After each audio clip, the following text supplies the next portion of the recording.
Hello everyone, जय श्री कृष्णा। कैसे हैं भाई सब लोग? बढ़िया। होपफुली पढ़ाई अच्छी चल रही होगी। वैसे आपके अभी मैसेजेस देख रहा था तो उससे तो लग रहा है कि हाँ भैया पढ़ाई वाकई बहुत अच्छी चल रही है। अच्छी चल नहीं रही, दौड़ रही है। तो इसी तरह से दौड़ाते रहना भाई पढ़ाई को।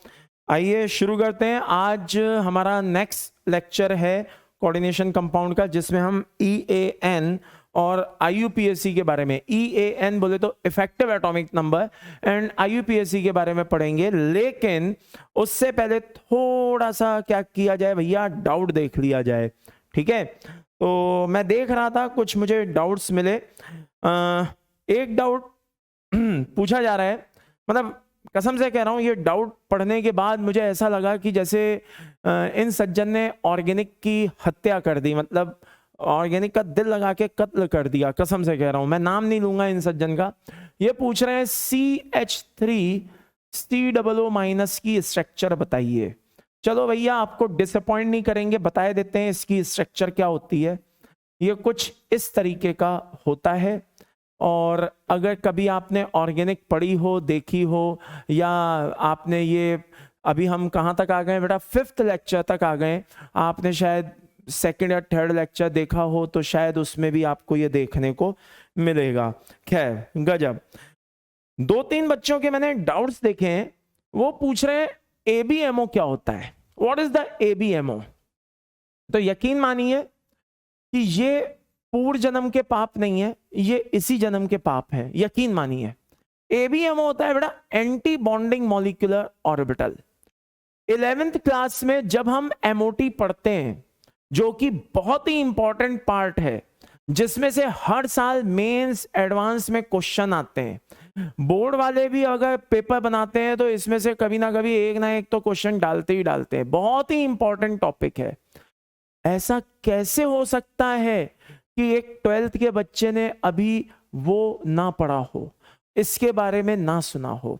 या तो अभी आपने क्या कहते हैं 11th पढ़ी ही नहीं है और आप अननेसेसरी इस लेक्चर को देख रहे हैं। और अगर आप 11th पढ़ के आ चुके हैं, आप 12th में हैं, तो भाई साहब फिर आपका ABMO पूछना बनता नहीं है। मैं आपको बहुत सही बताऊं, मतलब दिस इज टोटली अत्याचार। बात समझ में आ रही है? चलिए आगे बढ़ते हैं भाई। गॉड्स आई करके क्या कहते हैं एक आईडी है, और ये पूछा है सर मेरे कुछ डाउट्स बता दो। सर लिगेंड्स को कैसे याद रखना है? देखो आपने तो क्वेश्चन ही गलत पूछ लिया। पिछले 2-3 लेक्चर से चिल्ला रहा हूं कि लिगेंड्स को याद नहीं रखना है। IUPAC की हेल्प लीजिए, नॉमेनक्लेचर की हेल्प लीजिए। ऑर्गेनिक में आप लोगों ने पूरा नॉमेनक्लेचर पढ़ा होगा, उनकी हेल्प लीजिए। डायग्राम्स को आराम से दिमाग में छप जाएंगे अगर आप नॉमेनक्लेचर की प्रॉपर हेल्प लेंगे। दूसरा ये कह रहे हैं भाई डेंटिसिटी कैसे आइडेंटिफाई की जाए? तो भाई साहब पहले ही बता चुका हूं, 1 donor atom equal to 1 lone pair. तो अब आपको यह देखना है कि किसी लिगेंड में कितने डोनर एटम है, और हर एक donor atom maximum 1 lone pair देता है। मैक्सिमम मिनिमम क्या करता है बेटा? 1 लोन पेयर देता है। ठीक है, तो 1 donor atom equal to 1 lone pair, ये मेरा वॉच वर्ड है, याद करो। ये मैंने बताया भी था, आपको सिर्फ उसी को फॉलो करना है और आप किसी भी लिगेंड की डेंटिसिटी को पहचान सकते हैं। ठीक है, एंड बाय द वे इनका भी वही क्वेश्चन है सर ABMO क्या होता है? तो भाई साहब 11th क्लास को थोड़ा सा ध्यान से देख लो। ठीक है, बाकी ये मेरे पढ़ाने के तरीके की तारीफ भी कर रहे हैं, so thank you very much, God bless you. लेकिन बेटा पढ़ाई करो, मेहनत करो, मैं सिर्फ एक बात कहूंगा। ठीक है, चलिए आगे आगे आगे आगे। सर जहां 11th का कंसेप्ट आए तो एक्सप्लेन कर दीजिएगा थोड़ा सा प्लीज। बेटा देखिए, अगर जितनी जरूरत होगी उतना एक्सप्लेन कर देंगे, अदरवाइज आप भी जानते हो लिमिटेड लेक्चर होते हैं, और अगर 11th को बीच में बार बार ले आए तो फिर 12th का सिलेबस पूरा कराना बड़ा मुश्किल हो जाएगा। तो बहुत ज्यादा इस चीज की उम्मीद ना रखें, लेकिन हाँ ठीक है, जहां पे जरूरत होगी एज पर रिक्वायरमेंट मैं वहां पे कोशिश करूंगा कि वो 11th के उस पॉइंट को प्रॉपर एक्सप्लेन कर दूं। ओके, चलिए और कोई doubt doubt doubt doubt doubt? तो ABMO मैंने बता दिया है भाई, आई थिंक सब बच्चों को क्लियर हो गया होगा। बाकी बहुत अच्छा लग रहा है भाई, धमाधम आप लोग झटाझट आंसर टाइप करने में लगे हैं। इसी तरह से आंसर टाइप करते रहिए। देखो पहले ही बता चुका हूं कि 11th के सबसे ज्यादा केमिकल बॉन्डिंग बहुत ही इंपॉर्टेंट चैप्टर होता है और आपको उसको पढ़ना बहुत ही जरूरी है। अगर आप 12th को स्ट्रांग बनाना चाहते हैं, स्पेशली आईओसी को, इनऑर्गेनिक केमिस्ट्री को, ओसी को, पीसी को, तो केमिकल बॉन्डिंग की आपको नॉलेज होनी चाहिए, पकड़ होनी चाहिए, ठीक है ना। तो केमिकल बॉन्डिंग बहुत ही इंपॉर्टेंट है, क्योंकि किसी बच्चे ने पूछा था, धवल देशमुख करके, उन्होंने पूछा कि भाई सर कौन से टॉपिक्स को कवर करना सही रहेगा ताकि क्या कहते हैं 12th शुरू करने में दिक्कत ना आए। तो क्लियर है भाई, ठीक है। एक चीज बहुत अच्छी है भाई, एक बच्चा बहुत ही ईमानदारी से इस बात का रिग्रेट कर रहा है, एक्सेप्ट कर रहा है कि उसने 11th उसकी क्या कहते हैं गलती से उसके खराब हुई है। तो बेटा देखो, पुरानी चीजों पे पछताने से कोई फायदा नहीं है, ठीक है। ये बात सही है कि 11th अगर आपकी अच्छी नहीं हुई है तो 12th के कुछ टॉपिक्स में आपको दिक्कत आ सकती है, I do agree with you. लेकिन एक बात याद रखो कि 12th की जो आपने शुरुआत की है, ये शून्य से शुरुआत तो नहीं हुई है। ऐसा तो बिल्कुल नहीं है कि आप बिल्कुल ब्लैंक हो, कुछ ना कुछ तो आपकी नॉलेज होगी ही होगी। अगर इसको मैं 11 से कंपेयर करूं, किससे कंपेयर करूं बेटा, 11 से कंपेयर करूं, तो आपने शून्य से शुरुआत नहीं की है। ये अपने अंदर सोच करके चलें, इस मेंटेलिटी को बना करके चलें, आपको बहुत पॉजिटिव एनर्जी मिलेगी। तो कहने का मतलब बस मेरा इतना सा है कि थोड़ा सा कोशिश करिए और हिम्मत मत हारिए, परेशान मत होइए, शुरुआत करिए धीरे धीरे। आगे जैसे जैसे टाइम मिलेगा, हमारी कोशिश तो रहती है, आप लोग भी जानते ही हैं, क्या कहते हैं 11th के मैक्सिमम पार्ट्स जो भी इंपॉर्टेंट हैं उनको रिकैप कराएंगे, उनको रिवाइज कराएंगे, उससे आपको काफी बेनिफिट होगा। थोड़ा सा अपने आप को समय दीजिए, इस तरह से डिसअपॉइंट होने से कई गुना बेहतर यह है कि अभी जो चल रहा है उसको खराब होने से बचाइए, ओके। बजाय इसके कि पुरानी चीजों को लेकर के परेशान हो, अभी जो चल रहा है उसको खराब होने से बचाइए, प्रेजेंट में जिए। पास्ट में क्या हुआ, अब उसको, उस गलती से सीख लेकर के बस अब आगे बढ़ जाइए। ये नहीं कि हम सिर्फ पास्ट को लेकर के रो रहे हैं, ओके। चलिए आगे बढ़ते हैं। डाउट, और कोई डाउट, डाउट डाउट डाउट, अभी और कोई डाउट नहीं आया है। इससे पहले वाला भी लेक्चर देखे लेता हूँ, नंबर वो वाला 3 लेक्चर का, उसमें कोई डाउट्स हों। इसमें बहुत सारे मैसेजेस तो पड़े हैं और आप लोग, बहुत अच्छा लग रहा है भाई, बहुत अच्छा लगा है, वेरी गुड। 8 में से 8 क्वेश्चन सही हो रहे हैं, क्या बात है, बहुत बढ़िया, बहुत बढ़िया, बहुत बढ़िया, very good, very good. 8 out of 8 correct, क्या बात है, शाबाश शाबाश शाबाश। दिग्विजय बहुत ही बढ़िया, very good, very good, very good, शाबाश शाबाश शाबाश, वेरी गुड। खुशबू बेटा शाबाश, बहुत अच्छे रिप्लाई दे रहे हो। Roshan Kumar very good, very good, आगे आगे आगे। कौशल बहुत ही बढ़िया, वेरी गुड। चलो संजू वेरी गुड। इसी तरह से बेटा पढ़ते रहो, पढ़ते रहो, पढ़ते रहो और आगे बढ़ते रहो।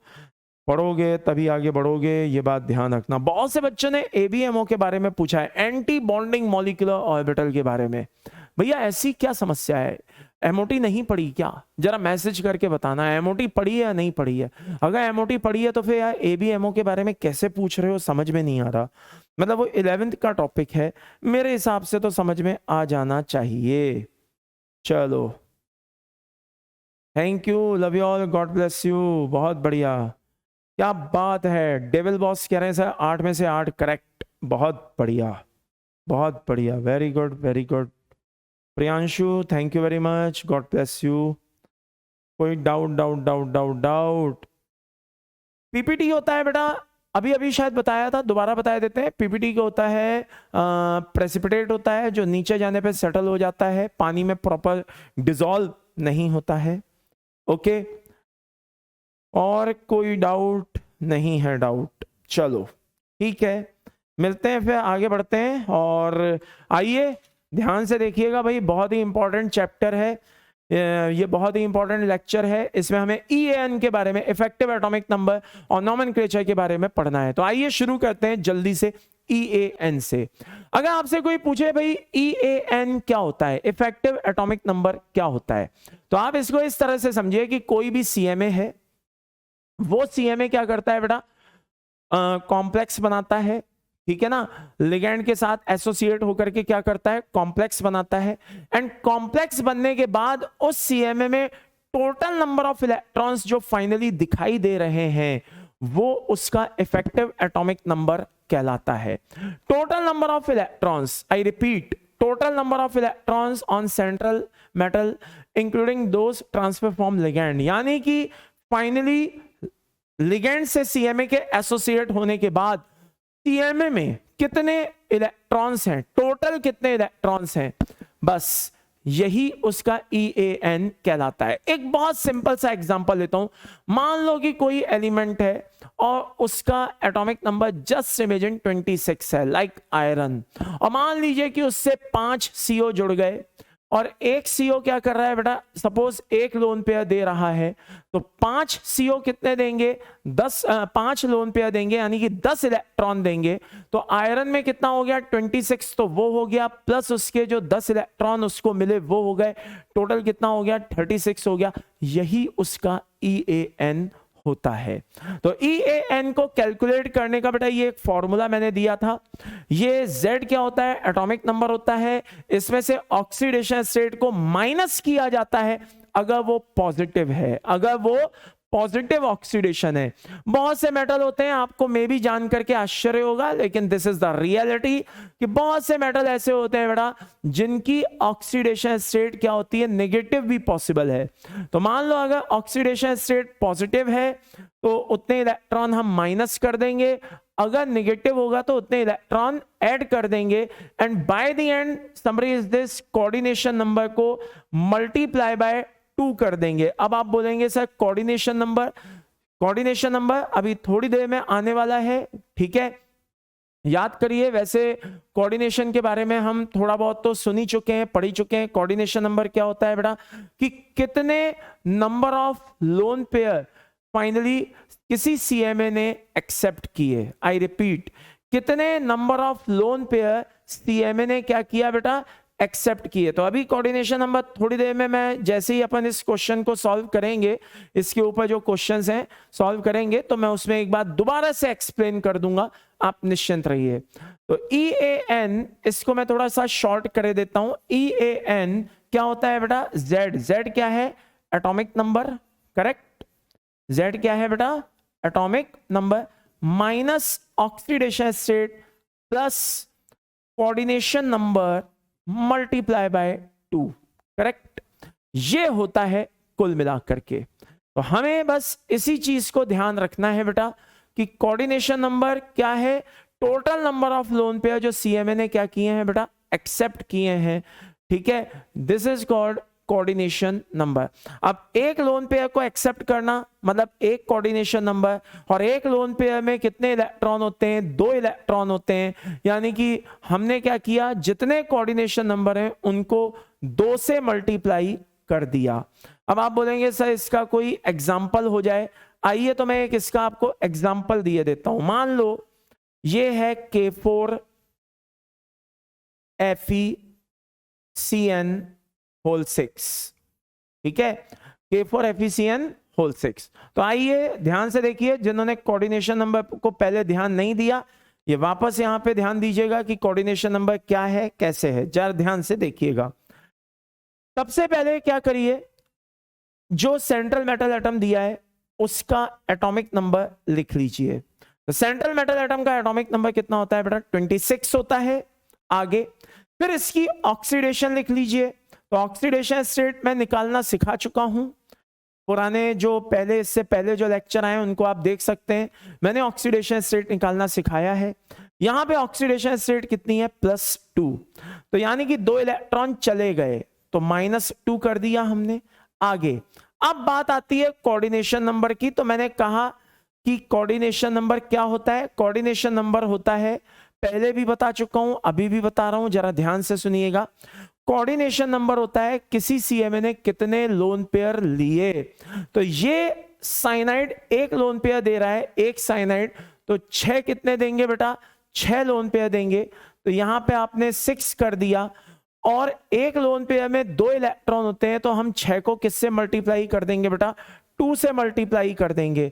तो फाइनली अगर मैं आपसे पूछूं कि इसका EAN कितना होगा, तो भैया आंसर फाइनली 36 होगा। 26 माइनस 2 कितना बचा, 24, और 12 उसमें आप क्या कर दीजिएगा, ऐड कर दीजिएगा। फाइनल आंसर कितना आ जाएगा बेटा, 36 आ जाएगा। तो अगर आपको ये बात समझ में आ गई है, तो आइए ये मैं आपके लिए क्वेश्चन लेकर के आया हूं, इस क्वेश्चन को आप समझिए, बहुत ध्यान से देखिएगा।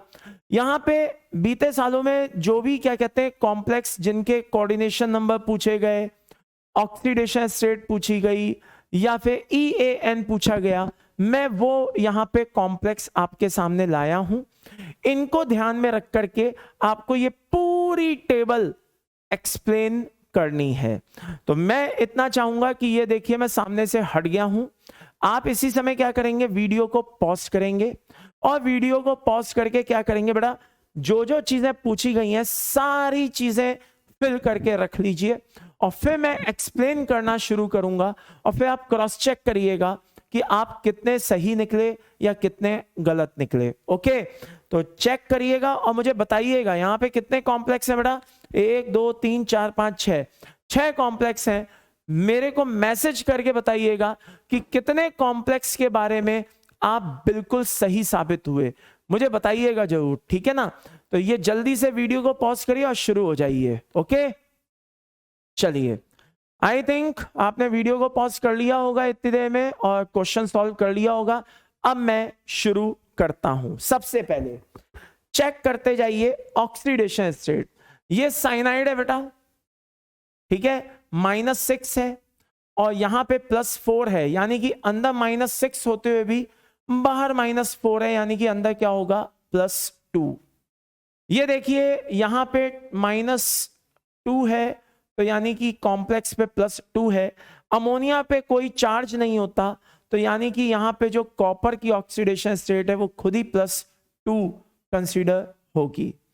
निकेल, यहां पे देखिए कॉम्प्लेक्स पे कोई चार्ज नहीं है, बाहर कोई कॉम्प्लेक्स पे कोई चार्ज शो नहीं किया गया है, और CO भी कैसा है, न्यूट्रल है, इसका मतलब निकेल की ऑक्सीडेशन स्टेट भी कैसी है, 0 है। प्लेटिनम को देखिए बेटा कितनी है ऑक्सीडेशन, यहां पे कैसे चेक करेंगे, कोऑर्डिनेशन नंबर 6 आ रहा है, तो याद करिए मैंने आपको एक ट्रिक भी बताई थी कि जब आएगा कोऑर्डिनेशन नंबर 6 तो प्लेटिनम और पैलेडियम की ऑक्सीडेशन होगी फिक्स, और वो कितनी होगी, +4। तो वैसे भी आप देख सकते हैं और ऐसे भी देख सकते हैं क्या, कि अंदर -6 होते हुए भी बाहर -2 है, तभी तो यहाँ पे 2K+ है। तो अंदर -6 होते हुए भी बाहर -2 है, इसका मतलब अंदर ये +4 है। इसी तरह से Ag फाइनली +1 है और Hg फाइनली +2 है। तो आप क्रॉस चेक कर लीजिए, देख लीजिए कि आपके ये आंसर कितने सही हुए। अब मैं आगे बढ़ता हूं, एटॉमिक नंबर की बात करता हूं। Atomic number of metal, iron का कितना होता है बेटा, 26। कॉपर कितना होता है, 29। आगे निकिल का एटॉमिक नंबर कितना होता है बेटा, 28। प्लेटिनम का कितना होता है, 78, ठीक है ना। और आपके सिल्वर का कितना होता है, आपके सिल्वर का होता है 47, और Hg का कितना होता है, 80। ओके, इतने एटॉमिक नंबर होते हैं। आगे कोऑर्डिनेशन नंबर की बात करें तो बेटा साइनाइड 6 दिखाई दे रहे हैं, हर एक लोन पेयर दे सकता है। आई रिपीट, साइनाइड 6 दिखाई दे रहे हैं और हर एक लोन पेयर दे सकता है, यानी कि CMA को 6 साइनाइड से 6 लोन पेयर मिले, यानी कि उसका कोऑर्डिनेशन नंबर क्या हो गया, 6, ठीक है। इसी तरह से कॉपर के केस में कोऑर्डिनेशन नंबर कितना दिखाई दे रहा है, 4। निकेल के केस में 4, प्लेटिनम के केस में 6, और Ag के केस में 2, और Hg के केस में 4। इतने इसके कोऑर्डिनेशन नंबर दिखाई दे रहे हैं। अब आपको फॉर्मूला पता ही है कि आपको EAN कैसे निकालना है, तो आइए देखिए। जितने भी कोऑर्डिनेशन नंबर दिखाई दे रहे हैं सबको क्या करें, सबको मल्टीप्लाई बाय 2 कर लें, आई रिपीट सबको क्या कर लें, मल्टीप्लाई बाय 2 कर लें। तो देखिए 26 में से 2 इलेक्ट्रॉन उड़ा दीजिए, कितना बचा 24, और 6 इंटू 2 करेंगे कितना हो गया 12, यानी कि 24 प्लस 12, या कहें तो मैं पूरा सीधे ही लिखे देता हूं ताकि आपको बिल्कुल भी दिक्कत ना आए। 26 minus 2 plus 12 equal to final answer 36, अभी थोड़ी देर पहले बताया था। आगे देखिए copper 29, this is 29 atomic number है, -2 प्लस 8, तो जरा ध्यान से देख लीजिए 27 प्लस 8 हो जाएगा यानी कि 35। ओके, निकेल 28 माइनस कोई ऑक्सीडेशन नहीं है 0, प्लस कितने कोऑर्डिनेशन नंबर है 4, तो यहां पे आ जाएगा 8, और ये हो जाएगा लाला इक्वल टू 36। आगे देखिए 78 माइनस 4 प्लस 12, तो भैया कितना आ जाएगा 84, कितना आ जाएगा, सॉरी 86, कितना आ जाएगा बेटा 86। 78 minus 4 74 plus 12, answer is 86। 47 minus 1 plus कितना कर दें भाई 4, ये हो गया लाला 50। And last and final 80 minus 2 plus 8 कितना हो गया, आंसर इज 86। तो बेटा ये जो है EAN मैंने आपको निकालने बता दिए हैं, होपफुली आपको ये अच्छे से समझ में आ गया होगा। तो एक लाइन दोबारा से बोल दूं आगे बढ़ने से पहले, EAN का मतलब होता है इफेक्टिव एटॉमिक नंबर, और इफेक्टिव एटॉमिक नंबर का मतलब होता है कॉम्प्लेक्स बनने के बाद CMA में टोटल इलेक्ट्रॉन कितने हैं, दैट्स ऑल। ठीक है, चलिए आगे बढ़ते हैं अगली स्लाइड पे। Difference in between NO and NO+, बहुत ही धांसू क्वेश्चन आने वाला है, इस पे बहुत ध्यान से सुनिएगा। अगर आपने इस चीज को सुन लिया और समझ लिया तो आप ओलंपियाड लेवल के क्वेश्चंस को क्या कर सकते हैं बेटा, क्रैक कर सकते हैं। मेंस और एडवांस तो फिर बड़े आराम से क्रैक हो जाएगा, अगर आप ओलंपियाड लेवल के क्वेश्चंस को क्रैक कर रहे हैं तो समझिए कि आप बहुत अच्छा कर रहे हैं। चलिए डिफरेंस क्या है NO और NO+ के बीच में। नॉर्मली कोई भी जो लिगेंड होता है वो 2 इलेक्ट्रॉन देते हैं, 2 इलेक्ट्रॉन का मतलब 1 लोन पेयर। मिनिमम बता रहा हूं, मिनिमम कि कोई भी अगर होगा ना, नॉर्मली कोई भी लिगेंड होगा तो वो मिनिमम 1 लोन पेयर देने में तो कैपेबल होगा, तभी वो लिगेंड कहलाने का हक रखता है। बात समझ में आ रही है? अगर किसी ग्रुप को आपको कहना है कि ये लिगेंड है तो इसका मतलब है कि वो लोन पेयर देने में कैपेबल है। अब आगे NO+ में तो ये हो गया, लेकिन NO में क्या होता है, NO में 3 इलेक्ट्रॉन देने की कैपेबिलिटी होती है, और यही बहुत बड़ा डिफरेंस है। बस इसको एक तरह से क्या मान लो, QSP मान लो। ये क्वेश्चन बताने के पीछे मेरा रीजन ही बस इतना है कि आपको दोनों में डिफरेंस पता होना चाहिए। NO+ जो होता है वो 2 इलेक्ट्रॉन देता है, लेकिन मजे की बात NO जो एक ऑड इलेक्ट्रॉन मॉलिक्यूल है, ऑड इलेक्ट्रॉन स्पीशीज है, वो क्या करता है बेटा 3 इलेक्ट्रॉन देता है। पेयर नहीं बोले मैंने क्या बोला, 3 इलेक्ट्रॉन देता है। जी हां, वो 3 इलेक्ट्रॉन देता है। This is very very important. तो अगर ये बात आपके समझ में आ गई कि भाई दुनिया भर के जितने भी लिगेंड्स हैं, ठीक है, वो क्या करते हैं बेटा, मिनिमम 1 लोन पेयर देते हैं, लेकिन NO कितने देता है, 3 इलेक्ट्रॉन देता है। तो अब मैं आपको एक क्वेश्चन कराने जा रहा हूं, जरा ध्यान से देखिएगा। Define the value of X, Y and Z in given reaction. ये जो आपके सामने रिएक्शन है, पहले इसको समझ लीजिए और फिर करना तो आप ही को है। FeCO होल 5 है, आई रिपीट FeCO होल 5 है, और ये NO के साथ रिएक्ट कर रहा है, और मजे की बात NO क्या कर रहा है, इसमें से CO को डिस्प्लेस कर रहा है, तो CO तो निकल गया और यहां पे ये कॉम्प्लेक्स बनके तैयार हो गया। अब समस्या ये आती है कि ये क्वेश्चन मैं कैसे करूं, तो मैं आपको इसका एक इजी मेथड बता रहा हूं। आप यूं कहिए कि मैं आपको एक QSP दे करके छोड़ रहा हूं। आई रिपीट, मैं आपको क्या दे करके छोड़ रहा हूं, एक QSP दे करके छोड़ रहा हूं। अब आपको उसके बाद अपने आप सोचना होगा कि इसका आंसर XYZ क्या क्या होगा, और मैं कमेंट बॉक्स चेक करूंगा। मैं चाहूंगा कि मुझे इसमें आंसर दिखाई दे। आप बताएंगे कि X की वैल्यू, Y की वैल्यू और Z की वैल्यू आपकी कितनी कितनी आई। चलिए, अब आप बोलेंगे सर वो तो सब सही है, वो QSP क्या है, तो जरा ध्यान से देखिए वो QSP क्या है। देखिए, एक CO जो होता है, आई रिपीट, एक CO जो होता है, ठीक है, वो कितने इलेक्ट्रॉन देता है बेटा, 2 इलेक्ट्रॉन देने में कैपेबल होता है, करेक्ट।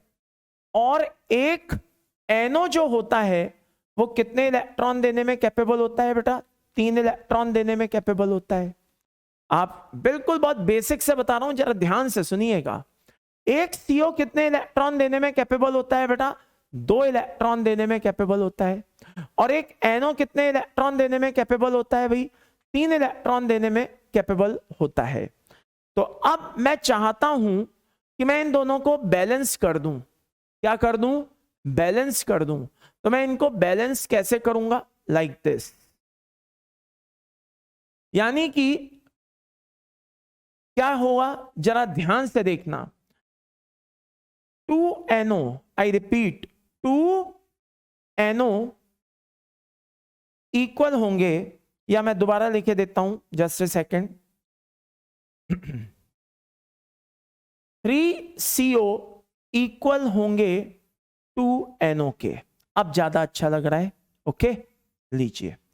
3CO इक्वल होंगे कितने, 2NO के। कहने का मतलब है कि 3CO से भी कितने इलेक्ट्रॉन मिलेंगे, 6, और 2NO से भी कितने इलेक्ट्रॉन मिलेंगे, 6। तो अगर मेरी ये कहानी समझ में आ गई हो, अगर ये धांसू QSP है भाई, बहुत ही शानदार QSP है, अगर ये समझ में आ गया हो तो मेरे हिसाब से अब आप क्वेश्चन को सॉल्व कर सकते हैं। बस आपको एक ध्यान रखना है कि एक CO कितने इलेक्ट्रॉन देता है, 2, और एक NO कितने इलेक्ट्रॉन देता है, 3। हमने इसको बैलेंस कर दिया, 3CO इक्वल टू 2NO। यानी कि एक सेंट्रल मेटल एटम को 3 CO से जितने इलेक्ट्रॉन मिल सकते हैं उतने ही इलेक्ट्रॉन वो केवल 2 NO भी दे सकता है। तो 3 CO equal to 2 NO। I think maths के स्टूडेंट हो, इतना टफ तो होगा नहीं। तो इस समय तक मैं उम्मीद करता हूं कि बहुत से बच्चों ने XYZ की वैल्यू निकाल ली होगी। तो आइए चेक करें XYZ की वैल्यू क्या है। ये FeCO, आई रिपीट, ये FeCO होल 5 है।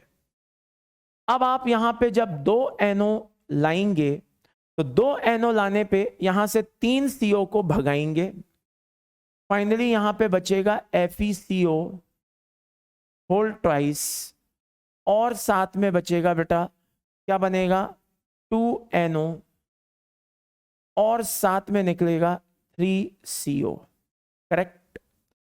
तो कहने का मतलब यह है कि अगर मुझसे पूछा जाए X, Y और Z की वैल्यूज क्या क्या होंगी, तो X की वैल्यू हो गई 2, Y की वैल्यू हो गई 2, और Z की वैल्यू हो गई 3।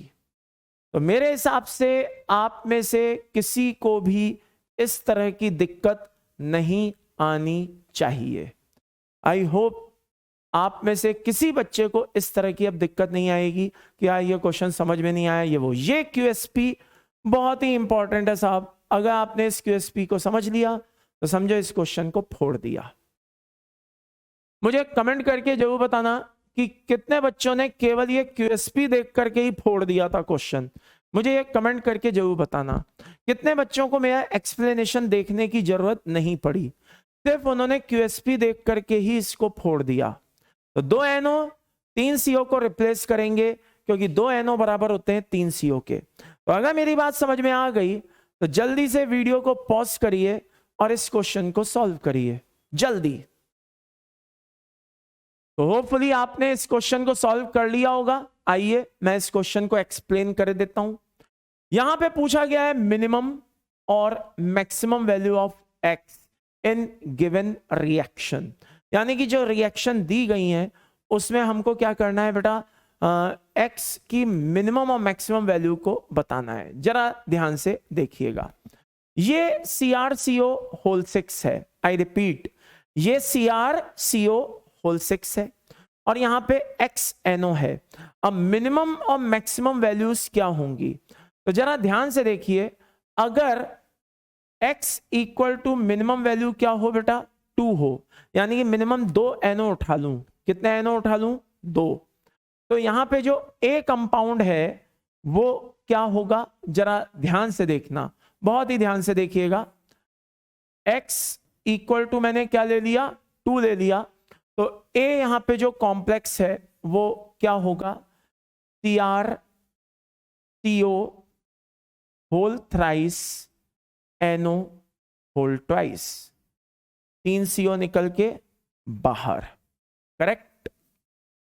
आई थिंक सभी बच्चों का आंसर यही आया होगा, मैं उम्मीद करता हूं। दूसरा, अगर x इक्वल टू क्या ले लिया, मैक्सिमम 4। आप देखिए 3 लेंगे तो बैलेंस ही नहीं होगा, आप चेक कर लीजिए। अगर 3 लेंगे तो ये बैलेंस ही नहीं होगा, ठीक है ना। तो अब फाइनली यहां पे क्या होगा बेटा, CrNO होल 4 और 6 CO निकल के बाहर। तो इस तरह के ये क्वेश्चंस होते हैं बेटा, इस तरह के क्वेश्चंस पूछे जा सकते हैं और बीते सालों में इस तरह के क्वेश्चंस अलग अलग कॉम्पिटिटिव एग्जाम्स में आए भी हैं। तो मेरे हिसाब से आपने इस क्वेश्चन को अच्छे से समझ लिया होगा। अब इसमें सबसे अच्छी बात जो मैं बताना चाहता हूं, जरा ध्यान से देखना। अगर मुझसे बोला जाए FeCO होल 5 का EAN बताइए, या FeCO whole twice NO whole twice का EAN बताइए, या इसका EAN बताइए, या इसका EAN बताइए, या इसका EAN बताइए, किसी का भी EAN देख लीजिए, मैं सारे ही लिखे देता हूं। Fe, अगर नेक्स्ट पेज पे लिखे देता हूं, जरा ध्यान से देखना। FeCO होल 5 या FeCO whole twice NO whole twice. और कौन से कॉम्प्लेक्स थे भाई, CrCO होल 6। और कौन सा कॉम्प्लेक्स था, CrCO whole thrice NO whole twice. और कौन सा कॉम्प्लेक्स था, CrNO होल 4। करेक्ट, यही कॉम्प्लेक्स थे, आप देख लीजिए, ठीक है। अब मुझे इनके EAN निकालने हैं। क्या निकालने हैं, मुझे इनके EAN निकालने हैं। तो सभी में जैसा कि मैं देख सकता हूं, चाहे आयरन हो चाहे क्रोमियम हो, सभी में साफ दिखाई दे रहा है ऑक्सीडेशन स्टेट 0 है, क्योंकि इनके कोऑर्डिनेशन स्फीयर पे कोई चार्ज नहीं है। और अंदर जो लिगेंड है वो भी कैसे हैं बेटा, न्यूट्रल है। तो अब मैं इनका EAN चेक करने जा रहा हूं। आयरन 26 प्लस 1 CO से मिलेगा 2 इलेक्ट्रॉन, 5 से मिलेंगे 10, आंसर होगा 36। दूसरा देखिए, आयरन 26 प्लस 1 CO से मिले 2, 2 से मिले 4, 1 NO से मिले 3, 2 से मिले 6, फाइनल आंसर होगा 36। आगे देखिए, यह है chromium, CrCO whole 6, 24 plus 12, answer 36। और चाहे तो आप देख लीजिए, जिस तरह से यहां पे इन CO को NO ने रिप्लेस किया, लेकिन EAN में कोई डिफरेंस नहीं आया, वैसे ही यहां पे जब ये CO इन NO से रिप्लेस होंगे तो क्या इनके EAN में कोई डिफरेंस आएगा? Answer is no. कैसे? देखते जाइए। 24 प्लस 6 प्लस 6 कैसे? एक CO से 2, 3 से 6, एक NO से 3, 2 से 6।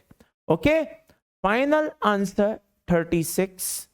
और ये देखिए क्रोमियम NO होल 4, 24, 1 से 3, 4 से 12 एंड फाइनली आंसर 36।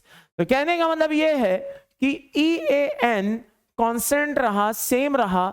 इसका मतलब ये हुआ कि जितने NO ने जितने CO को हटाया उन्होंने प्रॉपर रिप्लेस किया, उसके EAN में कोई कमी नहीं आने दी। मेरे हिसाब से अब तो आपको कहीं से कहीं तक कोई दिक्कत नहीं आनी चाहिए।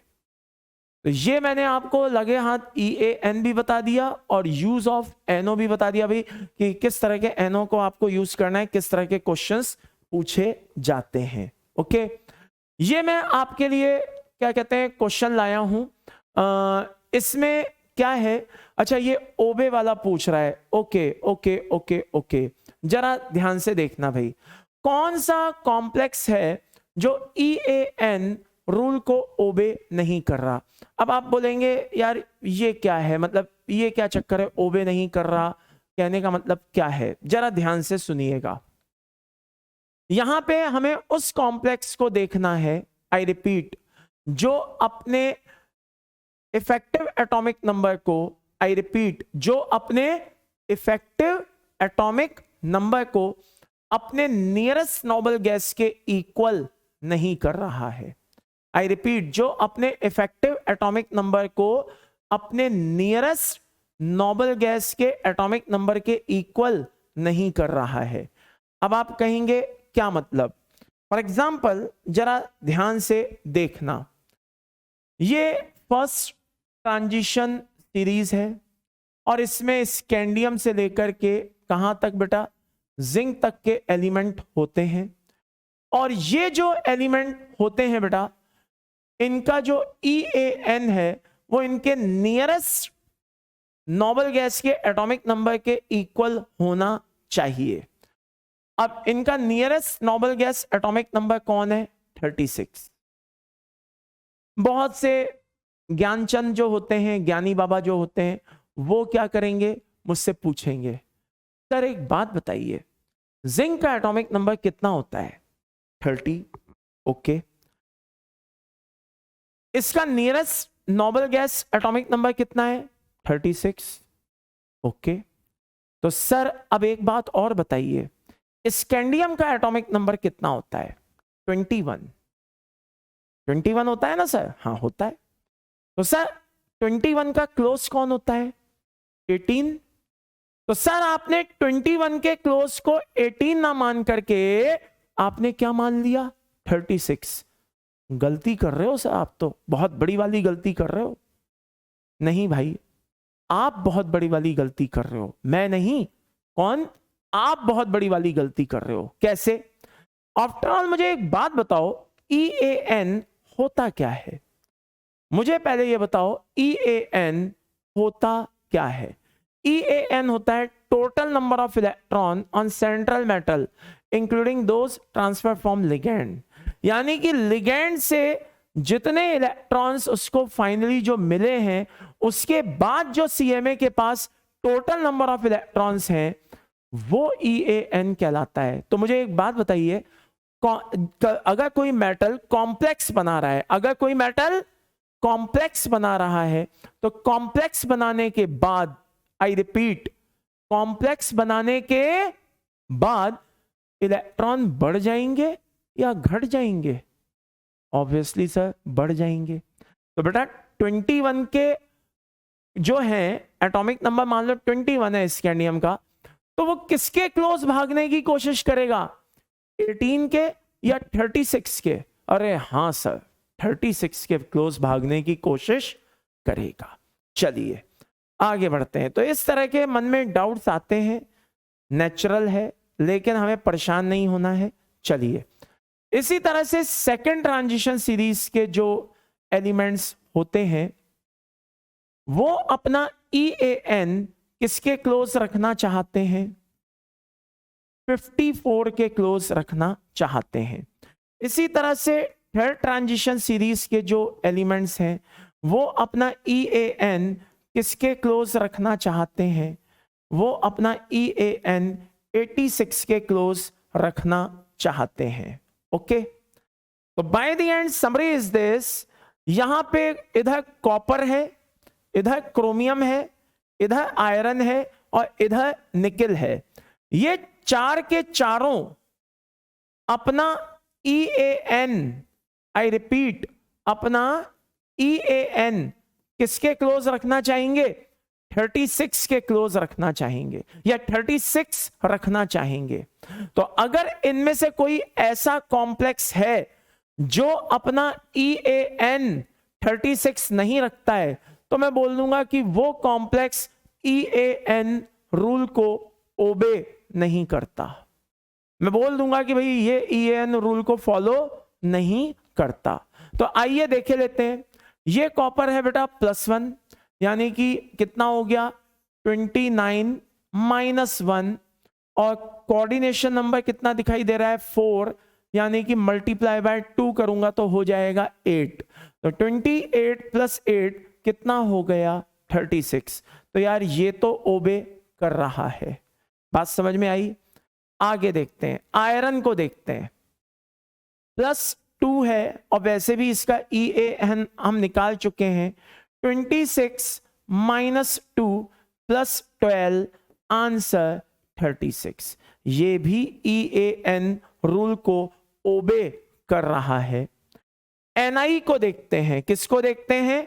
Ni को देखते हैं। 28 0 ऑक्सीडेशन स्टेट है, इसे भूल जाओ, और CO 1 2 देता है तो 4 8 देंगे। फाइनल आंसर 36 होगा। ये भी EAN को ओबे कर रहा है। लेकिन अगर मैं क्रोमियम की बात करूं तो ये होता है +3, यानी कि 24 - 3 + 12, और आंसर हो गया, कितना हो गया जल्दी बोलो? 24 - 3 कितना बचा भैया? 21 बचा, और उसमें 12 जोड़ दिए, कितना हो गया आंसर? 33। यानी कि ये EAN रूल को ओबे नहीं कर रहा है। तो bye the and summary is this, answer क्या हो जाएगा बेटा? बॉम्बे। ओके, तो ये चीजें ध्यान रखिए भाई, पूछ ली जाती हैं। अगर ये समझ में आ गया तो ये क्वेश्चन तो अब आप अपने आप कर लेंगे। लेकिन ये कहता है कि each of the following obey Sidgwick effective atomic number rule except. अब आप बोलेंगे सर ये सिज्विक रूल क्या है? आई रिपीट, बोलेंगे कि ये सिज्विक रूल क्या है। तो इस क्वेश्चन को हम अभी करेंगे, लेकिन उसके पहले हम पढ़ेंगे क्या? सिज्विक थ्योरी पढ़ेंगे। क्या पढ़ेंगे बेटा? सिज्विक थ्योरी पढ़ेंगे। तो आइए, ये क्वेश्चन गलती से ऊपर आ गया, पहले हम सिज्विक थ्योरी पढ़ेंगे, तब हमें वो क्वेश्चन समझ में आएगा। चलिए, सिज्विक थ्योरी क्या कहती है? जैसा कि अभी अभी मैंने बताया कि फर्स्ट ट्रांजिशन सीरीज वाले कहां पे जाना चाहते हैं? 36। सेकंड ट्रांजिशन सीरीज वाले कहां पे जाना चाहते हैं? 54। और थर्ड ट्रांजिशन सीरीज वाले कहां पे जाना चाहते हैं बेटा? 86। अपना इतना इतना EAN पूरा कर लेना चाहते हैं। क्या आपने सोचा कि वो ऐसा क्यों करना चाहते हैं? क्या आपने सोचा कि वो ऐसा क्यों करना चाहते हैं? तो उसके पीछे जो रीजन है, आइए वो मैं आपको बताए देता हूं। ऐसा सिज्विक थ्योरी कहती है कि जिसका भी EAN अपने नियरेस्ट नोबल गैस के एटॉमिक नंबर के बराबर होगा, वो कॉम्प्लेक्स नेचर में स्टेबल होगा एज कंपेयर टू अदर। लेकिन सबसे मजे की बात, ये थ्योरी हर एक के ऊपर वैलिड नहीं है। ये जो थ्योरी है हर एक के ऊपर वैलिड नहीं है। बात समझ में आ रही है? ये ध्यान से देख लीजिए, according to Sidgwick theory the compound will more stable which obey EAN rule, यानी कि जो EAN रूल को ओबे करता है वो ज्यादा स्टेबल होगा। यानी कि दो कॉम्प्लेक्स हैं, एक का EAN 36 है, दूसरे का 35 है, तो कायदे से 36 वाले को ज्यादा स्टेबल होना चाहिए किससे? 35 से। लेकिन समस्या यह है कि यह थ्योरी हर एक पे एप्लीकेबल नहीं है। फॉर एग्जाम्पल K4FeCN6 को देखूं तो इसका EAN 36 होता है, अगर इसका EAN देखूं तो 35 होता है। थोड़ा अच्छे से लिखे देते हैं, अभी सही है, कितना होता है? 35 होता है। लेकिन अगर मैं आपसे पूछूं कि इन दोनों कॉम्प्लेक्स में ज्यादा स्टेबल कौन होता है, तो बहुत से बच्चों का जवाब होगा कि सर ये ज्यादा स्टेबल होना चाहिए क्योंकि ये EAN रूल को फॉलो कर रहा है। लेकिन सच्चाई ये है कि ये EAN रूल को फॉलो तो कर रहा है, लेकिन ज्यादा स्टेबल कैसा होगा? कौन होगा? K3 वाला होगा। अब इतना बोलते ही बहुत से बच्चों के बीच में से आवाज आनी शुरू हो जाएंगी, हम तो कहते ही हैं कि इनऑर्गेनिक में एक्सेप्शन होता है। नहीं भाई साहब, ये एक्सेप्शन नहीं है। ध्यान से सुनिए, जो सिजविक थ्योरी है जो कहती है कि वो कॉम्प्लेक्स ज्यादा स्टेबल होगा जिसका EAN उसके नियरेस्ट नोबल गैस के एटॉमिक नंबर के इक्वल होगा, वो थ्योरी हर एक के लिए वैलिड नहीं है। तो अब आपके मन में एक डाउट आएगा, आप बोलेंगे अगर हर एक के लिए वैलिड नहीं है, आई रिपीट, हर एक के लिए वैलिड नहीं है, तो फिर मेरे भाई पढ़ा काहे को रहे हो? तो नहीं पढ़ाते। जब ये थ्योरी सबके लिए वैलिड नहीं है तो फालतू में हमारा पढ़ा करके हमारा फालतू में टाइम बर्बाद कर रहे हो। तो जरा ध्यान से सुनो, ये थ्योरी जो है वो मेटल कार्बोनाइल के थ्रू, किसके थ्रू? मेटल कार्बोनाइल के थ्रू स्ट्रिक्टली फॉलो की जाती है। यानी कि कायदे से देखा जाए तो ये थ्योरी मेटल कार्बोनाइल्स की फेवरेट थ्योरी है। मेटल कार्बोनाइल इस थ्योरी को स्ट्रिक्टली फॉलो करते हैं और इसके लिए उनको भले चाहे ऑक्सीडाइजिंग या रिड्यूसिंग एजेंट का भी काम करना पड़े, वो ऑक्सीडाइजिंग या रिड्यूसिंग एजेंट की तरह भी बिहेव करने को तैयार हैं। इसके लिए उनको किसका काम करना पड़े? ऑक्सीडाइजिंग या रिड्यूसिंग एजेंट का भी काम करना पड़े, तो वो इसके लिए काम करने को तैयार हैं।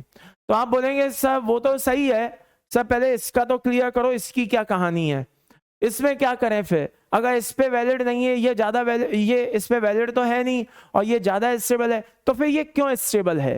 तो हम इसकी स्टेबिलिटी भी पढ़ेंगे, लेकिन वो किसके अकॉर्डिंग पढ़ेंगे बेटा? According to CFT।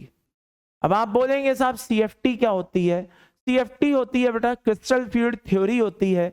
जिस तरह से आपकी VBT नॉर्मल केसेस में जो कोवेलेंट कंपाउंड्स होते हैं उनमें हाइब्रिडाइजेशन को एक्सप्लेन करती है, वैसे ही कॉम्प्लेक्स कंपाउंड में भी एक थ्योरी होती है जिसे हम CFT कहते हैं, जो कॉम्प्लेक्स कंपाउंड के हाइब्रिडाइजेशन को एक्सप्लेन करती है। ओके, तो हम यहां पे जब इसकी स्टेबिलिटी की बात करेंगे तो इनकी स्टेबिलिटी के लिए हमें किस पे जाना पड़ेगा? CFT पे जाना पड़ेगा। लेकिन सिजविक थ्योरी हम क्यों पढ़ाते हैं? क्योंकि मेटल कार्बोनाइल इस थ्योरी को स्ट्रिक्टली फॉलो करता है। तो मेटल कार्बोनाइल इस थ्योरी को कैसे फॉलो करता है, आइए पहले उसको समझे लेते हैं कि मेटल कार्बोनाइल इस थ्योरी को कैसे फॉलो करता है। जरा ध्यान से देखिएगा, यह है आपका MnCO whole 5, I repeat MnCO whole 5, okay. और ये MnCO होल 5 अगर मैं इसका EAN देखूं तो आप वीडियो को पॉज करके जल्दी से मुझे इसका EAN कैलकुलेट करके जरा टाइप करके बता दीजिएगा कि भाई इसका EAN कितना होता है। तो होप सो आपने कर लिया होगा टाइप। मैं बता दूं ये 35 होता है। अब ये 35 है और मैंने कहा कि मेटल कार्बोनाइल जो होते हैं वो बहुत स्ट्रिक्टली फॉलो करते हैं किसको? EAN रूल को। तो अगर ये EAN रूल को स्ट्रिक्टली फॉलो करते हैं तो इसका मतलब ये है कि ये 35 36 में बदलना चाहेगा, यानी कि ये एक इलेक्ट्रॉन लेना चाहेगा, यानी कि ये MnCO होल 5 में कन्वर्ट हो जाएगा और ये ऊपर -1 चार्ज आएगा लाइक दिस। ये हो गया एक इलेक्ट्रॉन। तो अब आप देखिए कि मैग्नीज जो है उसने एक इलेक्ट्रॉन ले लिया, तो ऑफ कोर्स कैलकुलेट करने की जरूरत नहीं है, हम सबको पता है कि ये 35 से कितना हो गया, 36 हो गया। बाय द वे इसने इलेक्ट्रॉन लिया, इलेक्ट्रॉन लेना टाइप करके बताइएगा क्या कहलाता है, रिडक्शन कहलाता है, और जो रिडक्शन शो करेगा वो ऑक्सीडाइजिंग एजेंट कहलाता है। गेन ऑफ इलेक्ट्रॉन रिडक्शन कहलाता है और जो रिडक्शन शो करेगा वो ऑक्सीडाइजिंग एजेंट कहलाता है। कहने का मतलब है कि MnCO होल 5 ने अपने EAN को पूरा करने के लिए MnCO होल 5 ने ऑक्सीडाइजिंग एजेंट की तरह बिहेव करना पसंद किया। यह था पॉइंट नंबर 1। पॉइंट नंबर 2 भी देख लीजिए। MnCO whole 6, okay. अगर मैं इसका EAN देखूं तो कितना होगा, जल्दी से मुझे मैसेज करके बताइएगा कितना होगा भाई, 37। और ये 36 में बदलना चाहता है, यानी कि एक इलेक्ट्रॉन का लॉस करेगा, और एक इलेक्ट्रॉन का अगर ये लॉस करेगा तो लॉस ऑफ इलेक्ट्रॉन ऑक्सीडेशन कहलाता है। और जो ऑक्सीडेशन शो करेगा तो ये क्या किस में कन्वर्ट हो जाएगा, ये कन्वर्ट हो जाएगा बेटा MnCO होल 6 और प्लस में, करेक्ट। नाउ जब ये MnCO होल 6 प्लस में कन्वर्ट हो गया एक इलेक्ट्रॉन लूज करके, तो आपको भी पता है कि ये फाइनली किस में बदल गया होगा, 36 में बदल गया होगा। और ये ऑक्सीडेशन शो करके बना है, इसका मतलब ये खुद कैसा बिहेव कर रहा होगा, रिड्यूसिंग एजेंट की तरह। किसकी तरह, रिड्यूसिंग एजेंट की तरह। तो ये मैंने आपको प्रूफ कर दिया कि मेटल कार्बोनाइल जो है वो सिज्विक थ्योरी को बहुत ब्लाइंडली फॉलो करते हैं। जैसे एक स्टूडेंट को अपने टीचर को ब्लाइंडली फॉलो करना चाहिए, उसी तरह से मेटल कार्बोनाइल भी क्या करते हैं बेटा, अपनी सिज्विक थ्योरी को ब्लाइंडली फॉलो करते हैं। ठीक है, वो कहते हैं कि हमें तो बस EAN अचीव करना है और हमें अपने आप को स्टेबल करना है। चलिए आगे बढ़ते हैं भाई। अब यहां पे मैंने कुछ आपके लिए क्वेश्चन रखे हैं और मुझे उम्मीद है कि आप इन क्वेश्चंस को बड़े आराम से कर पाएंगे।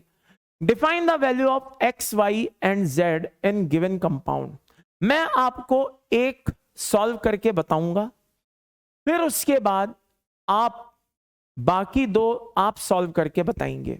तो मैं x की वैल्यू आपको निकाल करके बता देता हूं, y और z की वैल्यू आप बताएंगे। ये यहां थोड़ा मिसप्रिंट हो गया है भैया, ये y है और ये z है, ओके। तो मैं आपको x की वैल्यू बताऊंगा, आप मुझे y और z की वैल्यू बताएंगे, ओके। चलिए शुरू करते हैं। एक मैं पहले बता देता हूं, क्रोमियम है साहब, तो क्रोमियम का एटॉमिक नंबर कितना होता है, 24।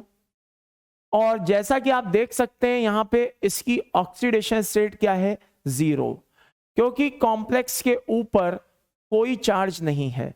और CO तो कैसा है बेटा, न्यूट्रल। अगर कोई चार्ज होता तो मैं वहां पे मेंशन कर देता, ठीक है। अगर कोई चार्ज होता तो वहां पे मेंशन होता, यहां पे कोई चार्ज नहीं है, यानी कि यहां पे अगर यहां कुछ भी मेंशन नहीं है यानी कि यहां पे कोई चार्ज नहीं है, दैट्स ऑल। आगे तो 24 और एक, ऐसे समझिए कि एटॉमिक नंबर तो 24 होता है, ये तो आप जानते ही हो, ओके। अब आप इसको ऐसे समझिए कि वो 24 से 36 पे जाना चाहता है। किस पे जाना चाहता है, 36 पे। तो अगर वो 36 पे जाना चाहता है तो वो अपने के साथ कितने CO को जोड़ना पसंद करेगा, 12 इलेक्ट्रॉन चाहिए, 6 CO को जोड़ना पसंद करेगा। तो 12 इलेक्ट्रॉन चाहिए, वो कितने से मिलेंगे, 6 CO से मिलेंगे, तब जाके वो 36 होगा। यानी कि यहां पे x की वैल्यू कितनी हो गई, 6। तो मैंने एक क्वेश्चन बता दिया है, अब आप मुझे y और z बताइए कि आंसर क्या होगा। y और z आप मुझे बताएंगे आंसर क्या होगा। तो होपफुली आपने वीडियो पॉज करके सोच लिया होगा और आंसर भी कमेंट बॉक्स में लिख दिया होगा। तो y कितना होगा बेटा, यहाँ पे y होगा 5 और z कितना होगा 4। बड़ी सीधी सी बात है, आयरन 26 है, ऑक्सीडेशन 0 है, तो इसको कितने इलेक्ट्रॉन और चाहिए, 10 इलेक्ट्रॉन और चाहिए 36 होने के लिए, करेक्ट। तो 36 होने के लिए 10 इलेक्ट्रॉन और चाहिए, वो 10 इलेक्ट्रॉन 5 CO से मिल सकते हैं, इसलिए y की वैल्यू 5। इसी तरह से निकिल को देख लीजिए, 28 होता है और इसको कितने इलेक्ट्रॉन चाहिए, 8 इलेक्ट्रॉन चाहिए, तब जाके ये 36 होगा। वो 8 इलेक्ट्रॉन इसको कैसे पॉसिबल है बेटा, जब ये 4 CO लेगा, 4 CO अपने से एसोसिएट करेगा। तो मेरे हिसाब से आपको एक्स वाई जेड की वैल्यूज बहुत अच्छे से समझ में आ गई होंगी। आइए इसी बात पे मैं आपको एक और सेम क्वेश्चन देता हूं और जल्दी से मुझे कमेंट करके बताना कमेंट बॉक्स में कि जिस तरह से मेटल कार्बोनाइल अपने टीचर पे, अपने क्या कहते हैं EAN पे ब्लाइंड फेथ करता है, वैसे ही आप लोग अपने सब्जेक्ट टीचर्स पे ब्लाइंड फेथ करते हैं या नहीं करते हैं। आई रिपीट, जिस तरह से मेटल कार्बोनाइल अपनी थ्योरी पे, EAN वाली थ्योरी पे ब्लाइंड फेथ करता है, क्या आप करते हैं या नहीं करते हैं? क्योंकि एक बात ध्यान रखिए, आप किसी से कुछ तभी पा सकते हैं जब आप उस पर फेथ करेंगे। स्पेशली ये किस पे अप्लाई होता है, टीचर पे। जो बच्चे अपने टीचर पे प्रॉपर फेथ नहीं कर पाते वो भटकते रह जाते हैं। बात समझ में आई? बिन गुरु इंसान इंसान नहीं, पशु समान होता है। तो गुरु का जीवन में होना बहुत जरूरी होता है, भले चाहे वो कोई भी हो, लेकिन गुरु का जीवन में होना बहुत जरूरी होता है। और होने से ही सब कुछ नहीं होता है। आई रिपीट, होने से ही सब कुछ नहीं होता है, उस पे भरोसा होना भी जरूरी होता है। ये बात याद रखिएगा। चलिए, तो bye the and summary is this, यहां पे इतनी देर में, जितनी देर में मैंने पंचायत की उतनी देर में आपको ये बात समझ में आ गई होगी। बहुत से बच्चों ने आंसर निकाल लिया होगा। तो आइए शुरू करते हैं। जरा ध्यान से देखिएगा, FeCO होल 4 और X।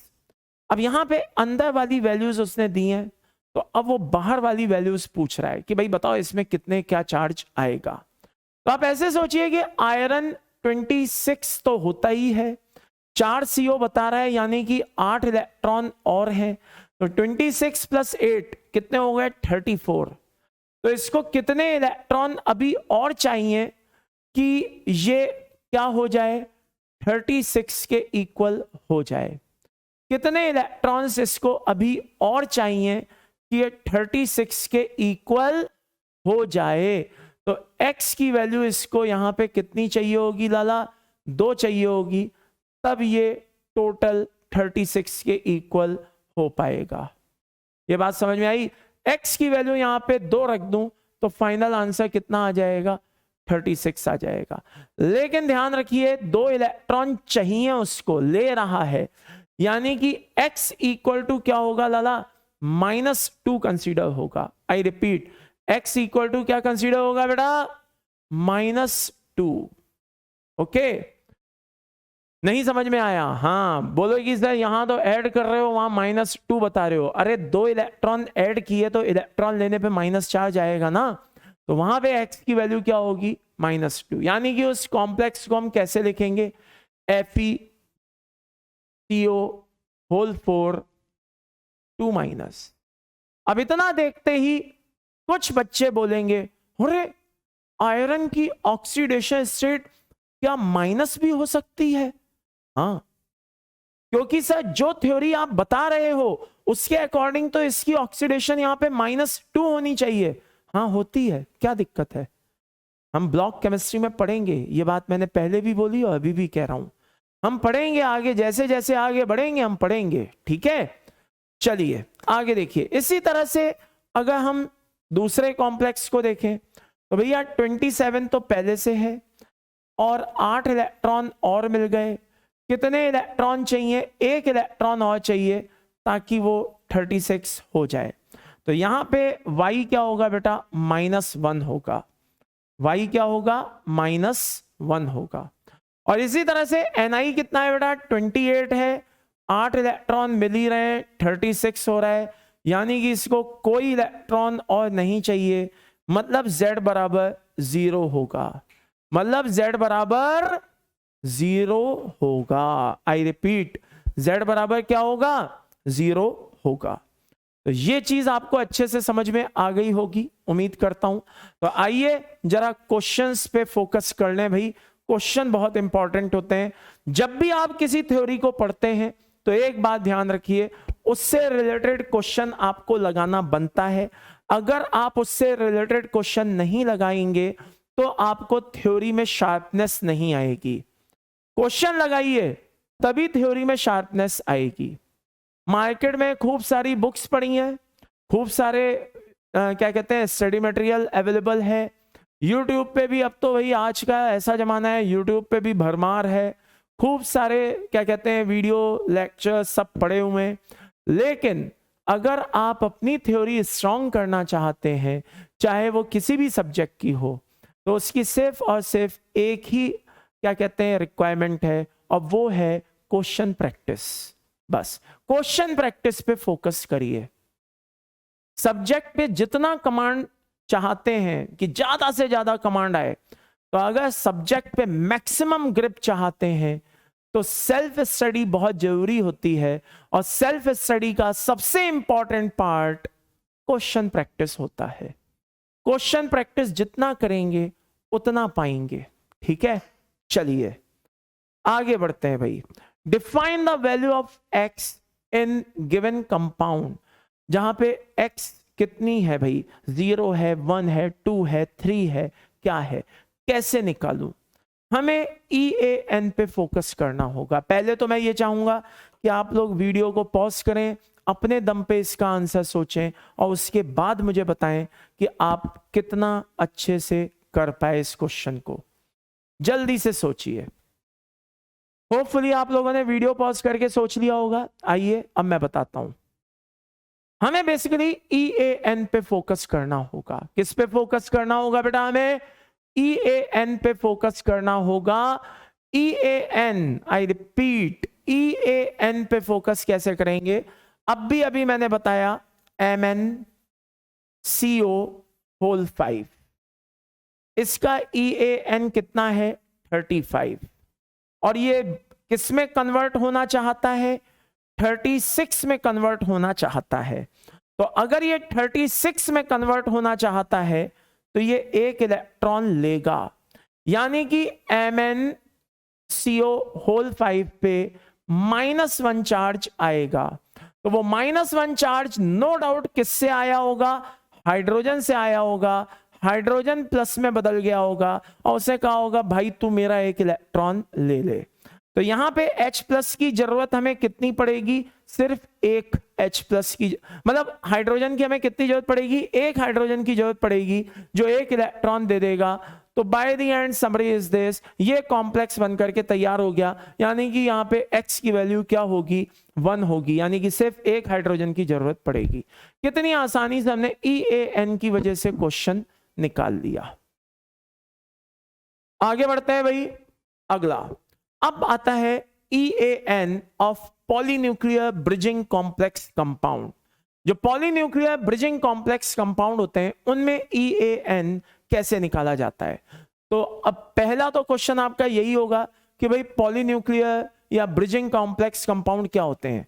पॉलीन्यूक्लियर कंपाउंड होते हैं जिनमें क्या हो, एक से ज्यादा CMA हो, 2 हो, 3 हो। जैसे ये देखिए, ध्यान से देखिए, एक, इनमें कितने 2 हैं, ये देखिए इनमें कितने हैं 3 हैं। ये सब पॉलीन्यूक्लियर या ब्रिजिंग कॉम्प्लेक्स कंपाउंड है। ओके, और इनमें एक से ज्यादा CMA प्रेजेंट है। तो अब ऐसे कॉम्प्लेक्स का अगर हमें EAN निकालना है तो कैसे निकालना होगा? उसके लिए हम इस मेथड को फॉलो करेंगे। तो जरा ध्यान से देखिएगा। तो बेसिकली बेटा इसमें कुछ स्टेप्स होते हैं, आइए पहले उनको जरा वॉच कर लेते हैं। मान लीजिए कि हमने एक कॉम्प्लेक्स फिक्स किया। क्या फिक्स किया? Mn2CO10। Okay, now step number 1, step number 1 क्या करेंगे, हमें इसमें जैसे मैग्नीज का EAN कैलकुलेट करना है। ये एक तरह का ब्रिजिंग कॉम्प्लेक्स है, ठीक है ना, पॉलीन्यूक्लियर कॉम्प्लेक्स है। तो आइए जरा ध्यान से देख लेते हैं। तो स्टेप नंबर 1 क्या कहता है बेटा, atomic number of CMA multiply by number of CMA, यानी कि कितने CMA हैं, जितने भी CMA हो उनके उसी के एटॉमिक नंबर से क्या करा दो, मल्टीप्लाई करा दो। फॉर एग्जांपल मैग्नीज का एटॉमिक नंबर 25 होता है, 2 है, मल्टीप्लाई किया, फाइनल आंसर कितना आया, 50 आया। ये बात समझ में आ गई। आगे देखिए, second, number of CO multiply by 2। अब आप बोलेंगे सर इसमें हमें 2 डाउट आ रहे हैं, 2 से क्यों मल्टीप्लाई कर रहे हो और CO को ही क्यों मल्टीप्लाई कर रहे हो, मान लो कॉम्प्लेक्स में कुछ और हो तो। देखो भाई सीधी सी बात है, हमारे सिलेबस में जो कॉम्प्लेक्स है उनमें ज्यादातर कौन है, CO है, इससे हम CO मान करके बात कर रहे हैं, पहली बात। दूसरी बात, 2 से क्यों मल्टीप्लाई कर रहे हैं, एक CO 2 इलेक्ट्रॉन देता है, तो अगर 10 CO है तो कितने इलेक्ट्रॉन देंगे, 20, तो इसलिए 2 से मल्टीप्लाई करना इसका जरूरी है। तो 10 × 2 दिस इज मल्टीप्लाई, कितना किया अपन ने आपस में मल्टीप्लाई किया और फाइनली कितना आया, 20 आया। ओके, नाउ नंबर 3, जरा स्टेप नंबर 3 के ऊपर भी फोकस कर लें। इन कॉम्प्लेक्स में डेल्टा बॉन्ड होते हैं, आई रिपीट, इन कॉम्प्लेक्स में क्या होते हैं बेटा, डेल्टा बॉन्ड होते हैं। तो number of delta bond multiply by 2, क्या मतलब सर, जरा ध्यान से सुनो। ये जो कॉम्प्लेक्स होते हैं इनमें डेल्टा बॉन्ड होते हैं। अब आप बोलोगे सर आपको कैसे पता चला, अरे भाई बता रहे हैं कि होते हैं, मतलब होते हैं, पॉइंट नंबर 1। तो फिर आप बोलोगे अच्छा चलो ठीक है, मान लिया कि इसमें डेल्टा बॉन्ड होते हैं, तो फिर एक बात बताओ, आपको कैसे पता चलेगा कि उसमें कितने डेल्टा बॉन्ड होते हैं। ये थोड़ा सा काम का क्वेश्चन है कि भाई इसमें कितने डेल्टा बॉन्ड होते हैं, ये आपके बहुत काम का क्वेश्चन है। मैं इस क्वेश्चन को with in a few minutes, बहुत ही कम समय में, अभी थोड़ी देर में ही आपको एक्सप्लेन कर दूंगा। फिर आपका क्वेश्चन आएगा अच्छा आप इसको 2 से ही क्यों मल्टीप्लाई कर रहे हो। तो देखो भाई सीधी सी बात है, बॉन्ड कोई भी हो, सिग्मा हो, पाई हो, डेल्टा हो, कोई भी हो, वॉटएवर, एक बॉन्ड 2 इलेक्ट्रॉन से मिलकर के बनता है। नॉर्मल कंडीशंस में एक बॉन्ड 2 इलेक्ट्रॉन से मिलकर के बनता है, तो इसलिए जितने भी डेल्टा बॉन्ड होंगे उनको हम 2 से मल्टीप्लाई कर देंगे। तो फॉर योर का इंफॉर्मेशन, जैसे कि अभी मैं आपको बता रहा हूं कि भाई इसमें एक डेल्टा बॉन्ड होता है, तो यहां पे हम 1 को मल्टीप्लाई करेंगे किससे, 2 से, फाइनल आंसर कितना आ गया, 2 आ गया। चलिए अब आखिरी बचता है स्टेप नंबर 4, जरा ध्यान से देखिएगा। स्टेप नंबर 4 कहता है sum of 1, 2 and 3, sum of 1, 2 and 3। This is क्या होगा, जो भी है अपन ऐड करेंगे उसको डिवाइड कर देंगे नंबर ऑफ CMA से। अब आप देखिए ध्यान से कि यहां पे स्टेप नंबर 4 में सम कितना आ रहा है, 50, 20 और 2, यानी कि सम आ रहा है बेटा 72, और इसको हम डिवाइड बाय करेंगे किससे, 2 से, क्योंकि नंबर ऑफ CMA कितने हैं, 2, हमारा आंसर आ जाएगा 36। तो अब मैं कह सकता हूं कि जो ये है मेटल कार्बोनाइल पॉलीन्यूक्लियर जो भी कंपाउंड है, इसमें एक मैग्नीज का EAN कितना है, 36।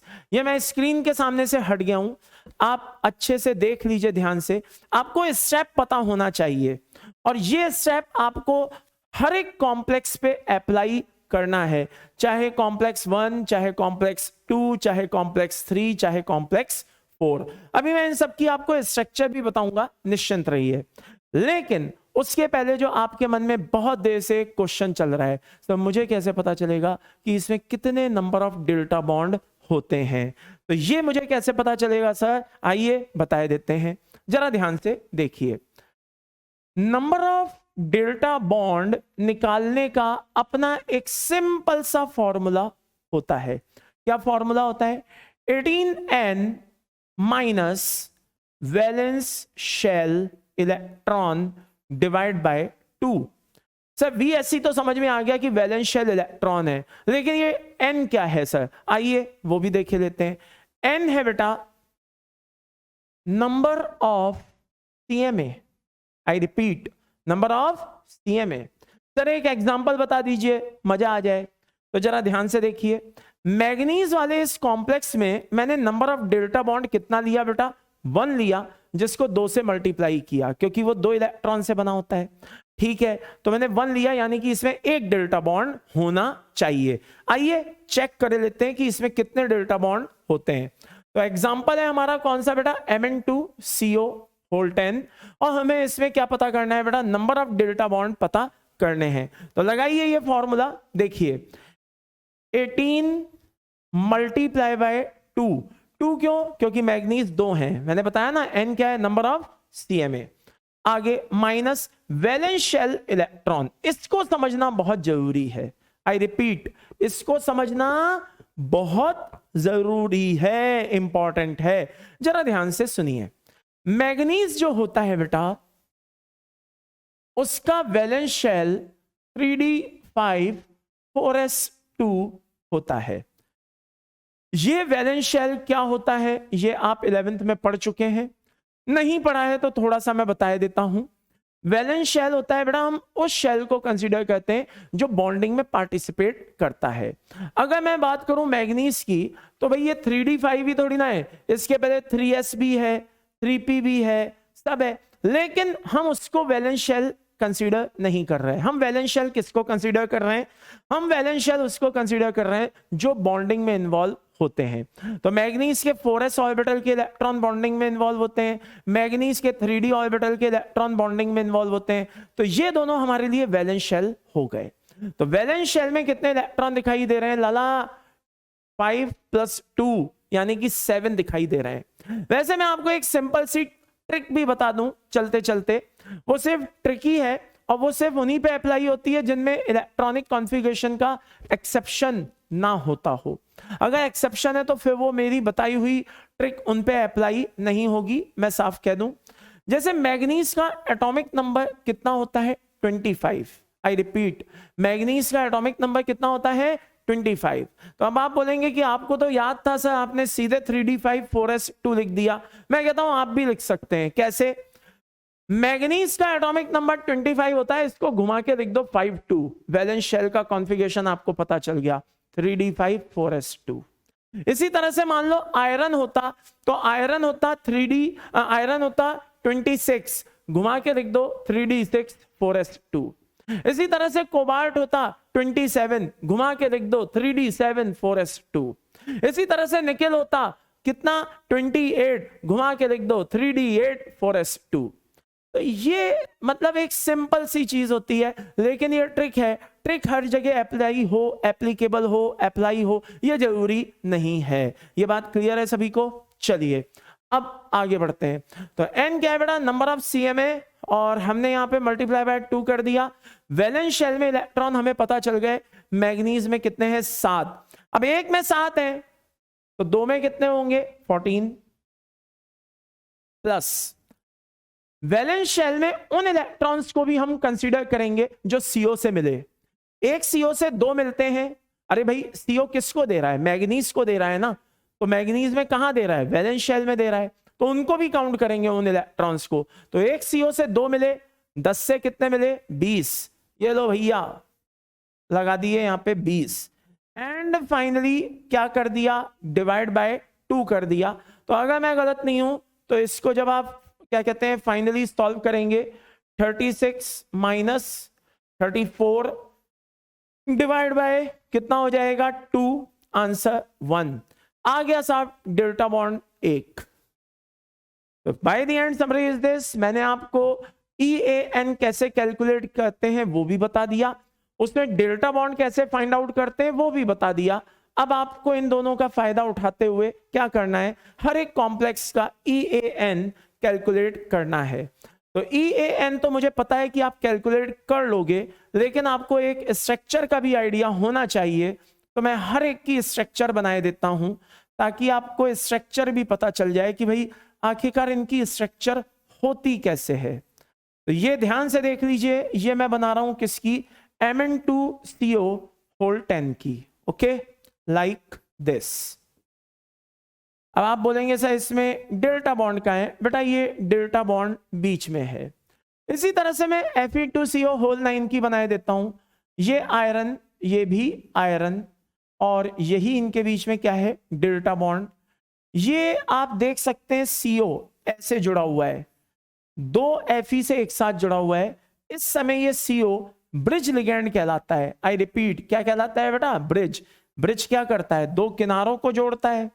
तो यहां पे ये कौन है, ब्रिज लिगैंड है, तो ये दो CMA को जोड़ रहा है। कितने CMA को जोड़ रहा है, दो CMA को, लाइक दिस।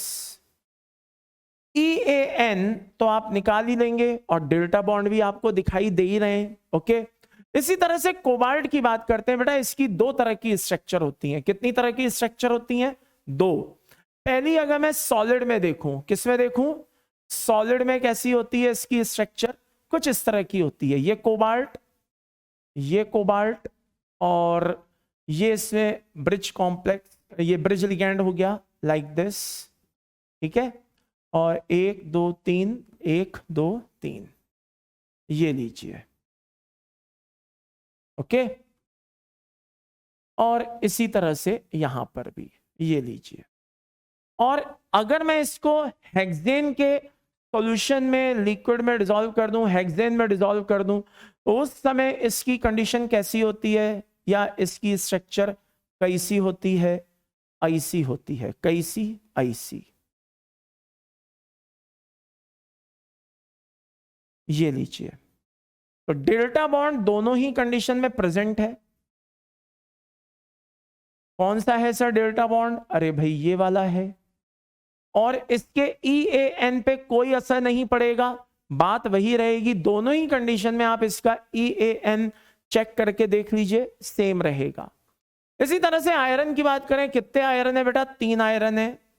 ये लो भाई 3 आयरन बना दिए, आपस से सबको मिला दिया।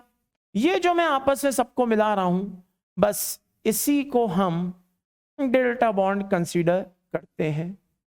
और ये आपका हो गया क्या, ब्रिज लिगैंड हो गया। और ये तो टर्मिनल पे जो लिगैंड है वो तो है ही, आप इनको गिन के देख लीजिएगा।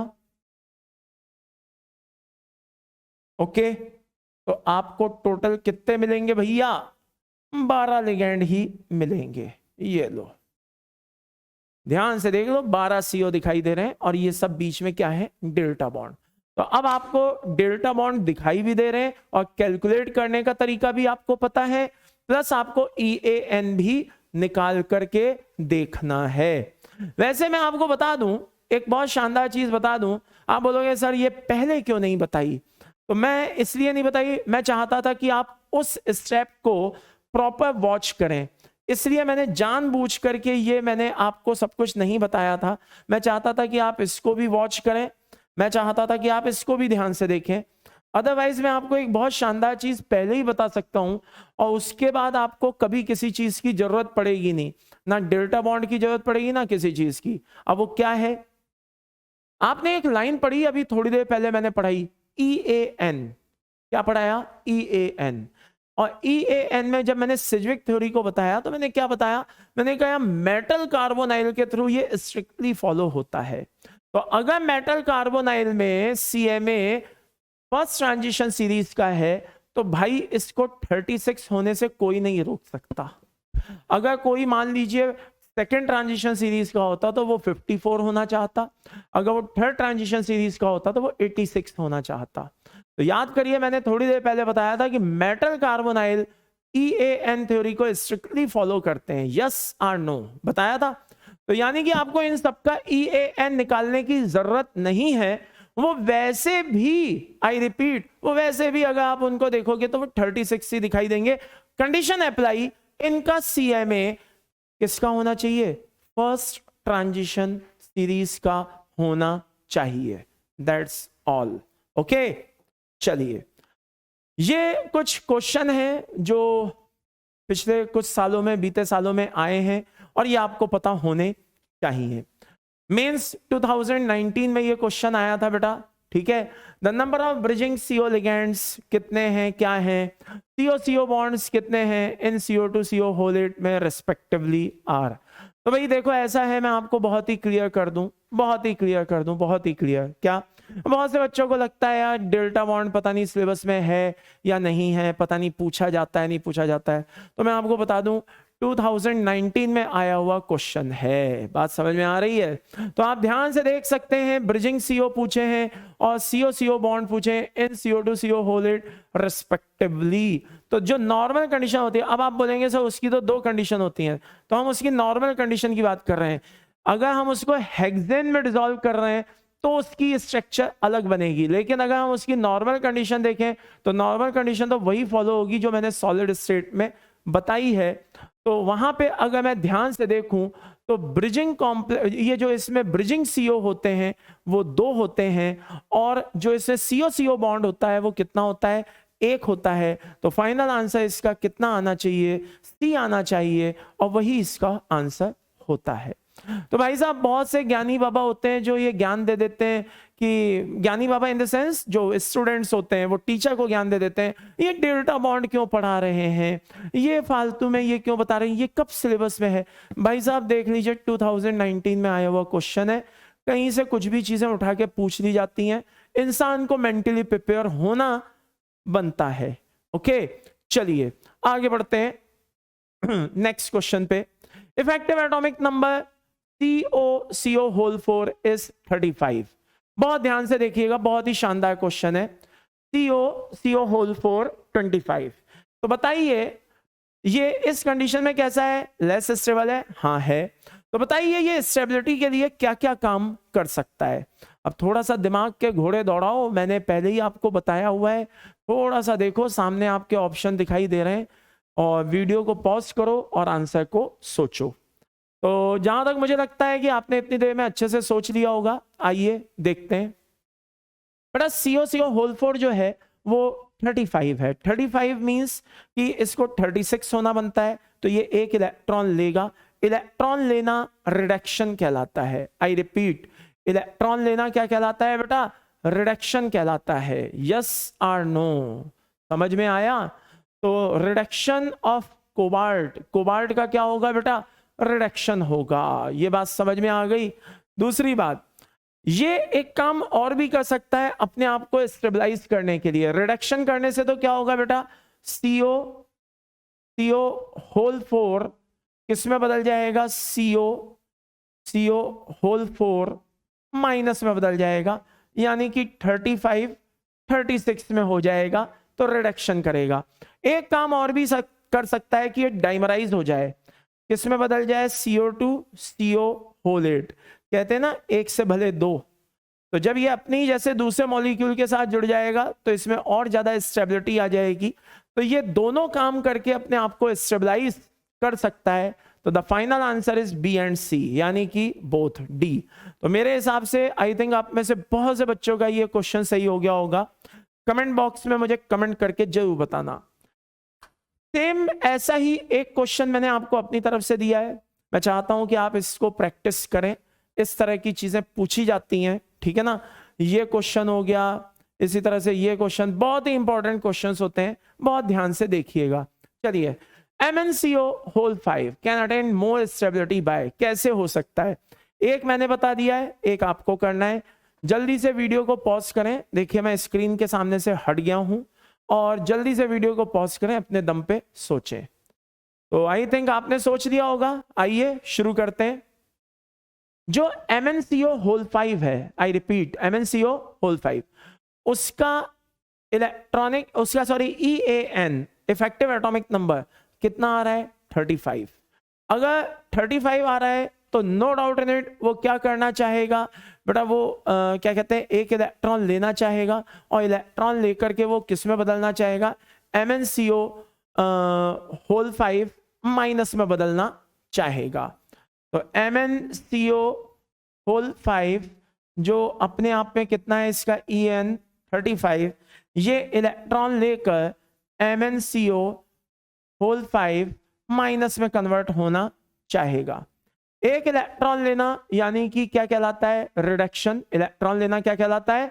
रिडक्शन। और जो रिडक्शन शो कर रहा है, तो एक तो इसका आंसर B सही है, दूसरा ये डाइमराइज भी हो सकता है, यानी कि Mn CO होल 10 में भी कन्वर्ट हो सकता है। तो फाइनल आंसर मेरे हिसाब से इसका भी क्या हो जाना चाहिए, B एंड C हो जाना चाहिए। और बिल्कुल सही जवाब है साहब, B एंड C होता है, यानी कि डी आंसर इसका क्या हो गया बेटा, सही हो गया। तो इस तरह के क्वेश्चंस पूछे जाते हैं। अब आखिरी में बचता है बेटा ऐसे कॉम्प्लेक्स जिसमें EAN तो निकालना है, लेकिन मजे की बात उसमें क्या है, pi electron donor ligand present है। जी हां, pi electron donor ligand present है। अब आप बोलेंगे क्या मतलब pi electron donor ligand present है, मतलब जैसे बेंजीन को ले लीजिए, किसको ले लीजिए, बेंजीन को। क्या बेंजीन के पास कोई लोन पेयर होता है, मुझे कमेंट करके बताइएगा यस या नो, जल्दी से बताइए। क्या बेंजीन के पास कोई लोन पेयर होता है, ऑफ कोर्स नहीं होता है।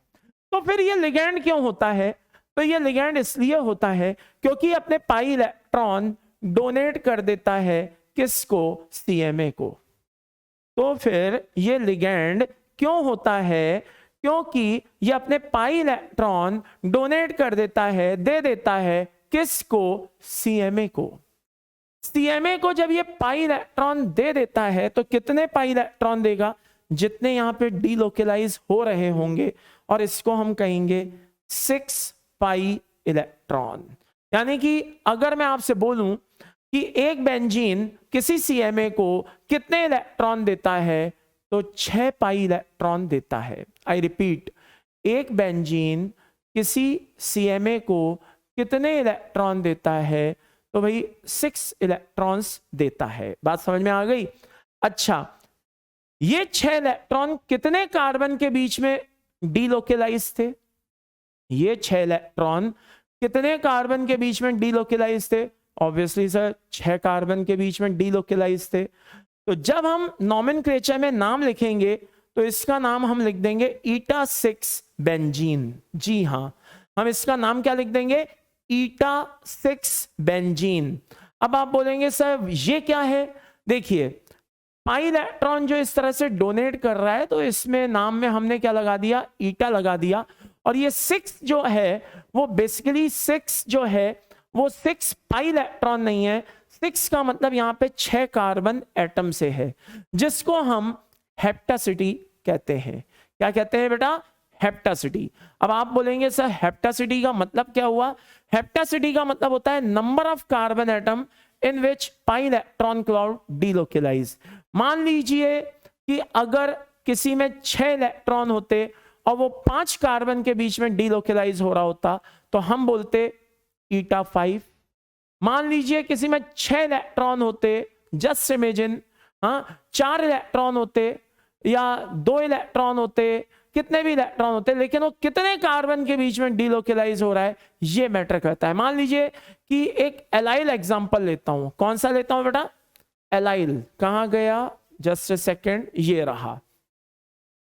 This is CH2, here is C, ये भी CH2 और ये CH। एलाइल क्या होता है बेटा, C3H5 माइनस, इसको हम एलाइल ग्रुप बोलते हैं।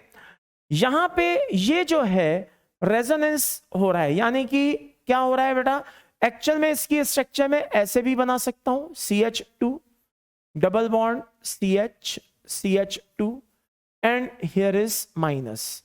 जरा ध्यान से देखिए, मैं ऐसे भी बना सकता हूं, ऐसे भी बना सकता हूं। क्या यहां पे टोटल 4 इलेक्ट्रॉन नहीं है जो 3 कार्बन एटम के बीच में डीलोकेलाइज हो रहे हैं? हाँ सर, हो रहे हैं। तो 4 इलेक्ट्रॉन अगर 3 कार्बन के बीच में डीलोकेलाइज हो रहे हैं, तो एक्चुअल में जब वो अपने पूरे पाई इलेक्ट्रॉन दे रहा होगा किसको, CMA को। आई रिपीट, जब वो अपने सारे पाई इलेक्ट्रॉन दे रहा होगा, 4 के चारों पाई इलेक्ट्रॉन किसको, CMA को, तो तीनों कार्बन को मैं कंसीडर करूंगा, नाम पड़ जाएगा ईटा 3 एलाइल।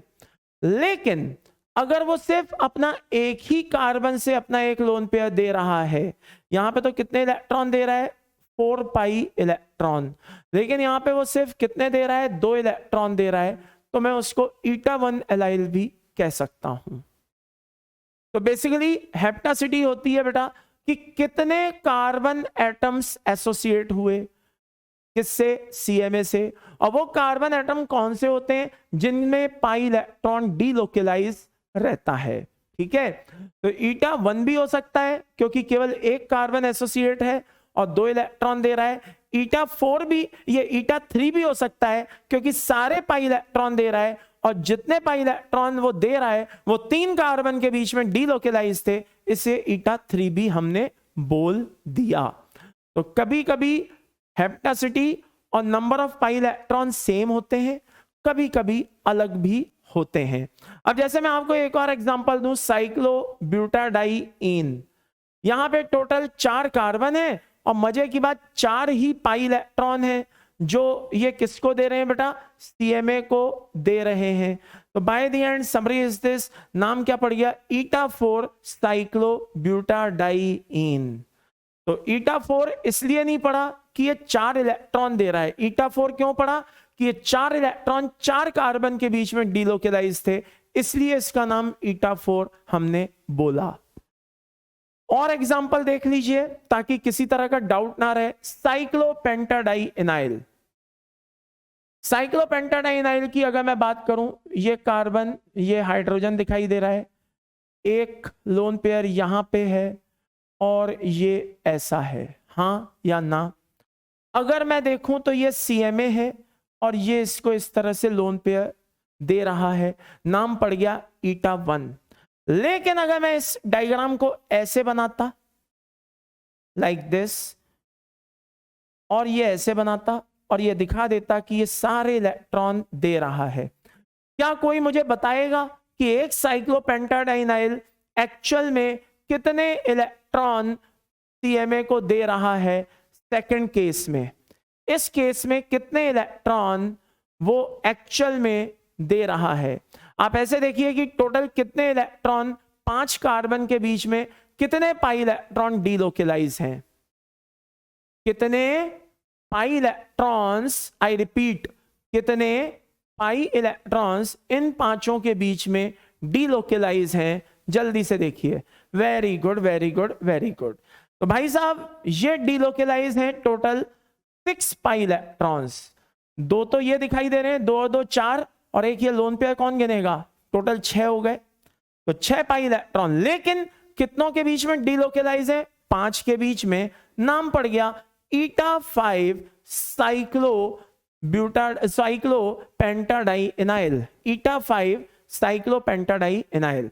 कहने का मतलब यह है कि जब हम कोई भी कॉम्प्लेक्स लेंगे और अगर उनमें से कोई भी एक ये हो तो उन केसेस में EAN हम कैसे काउंट करेंगे? आइए मैं आपको उसका एक एग्जांपल दिखा दूं, जरा ध्यान से देखिएगा। अच्छा, एक ये भी रह गया, इथाइलिन भी रह गया, C डबल बॉन्ड C, और हियर इज HH, ठीक है, और ये 2 पाई इलेक्ट्रॉन दे रहा है, नाम पड़ गया ईटा 2 इथाइलिन, क्योंकि 2 कार्बन एटम्स इससे एसोसिएट हैं।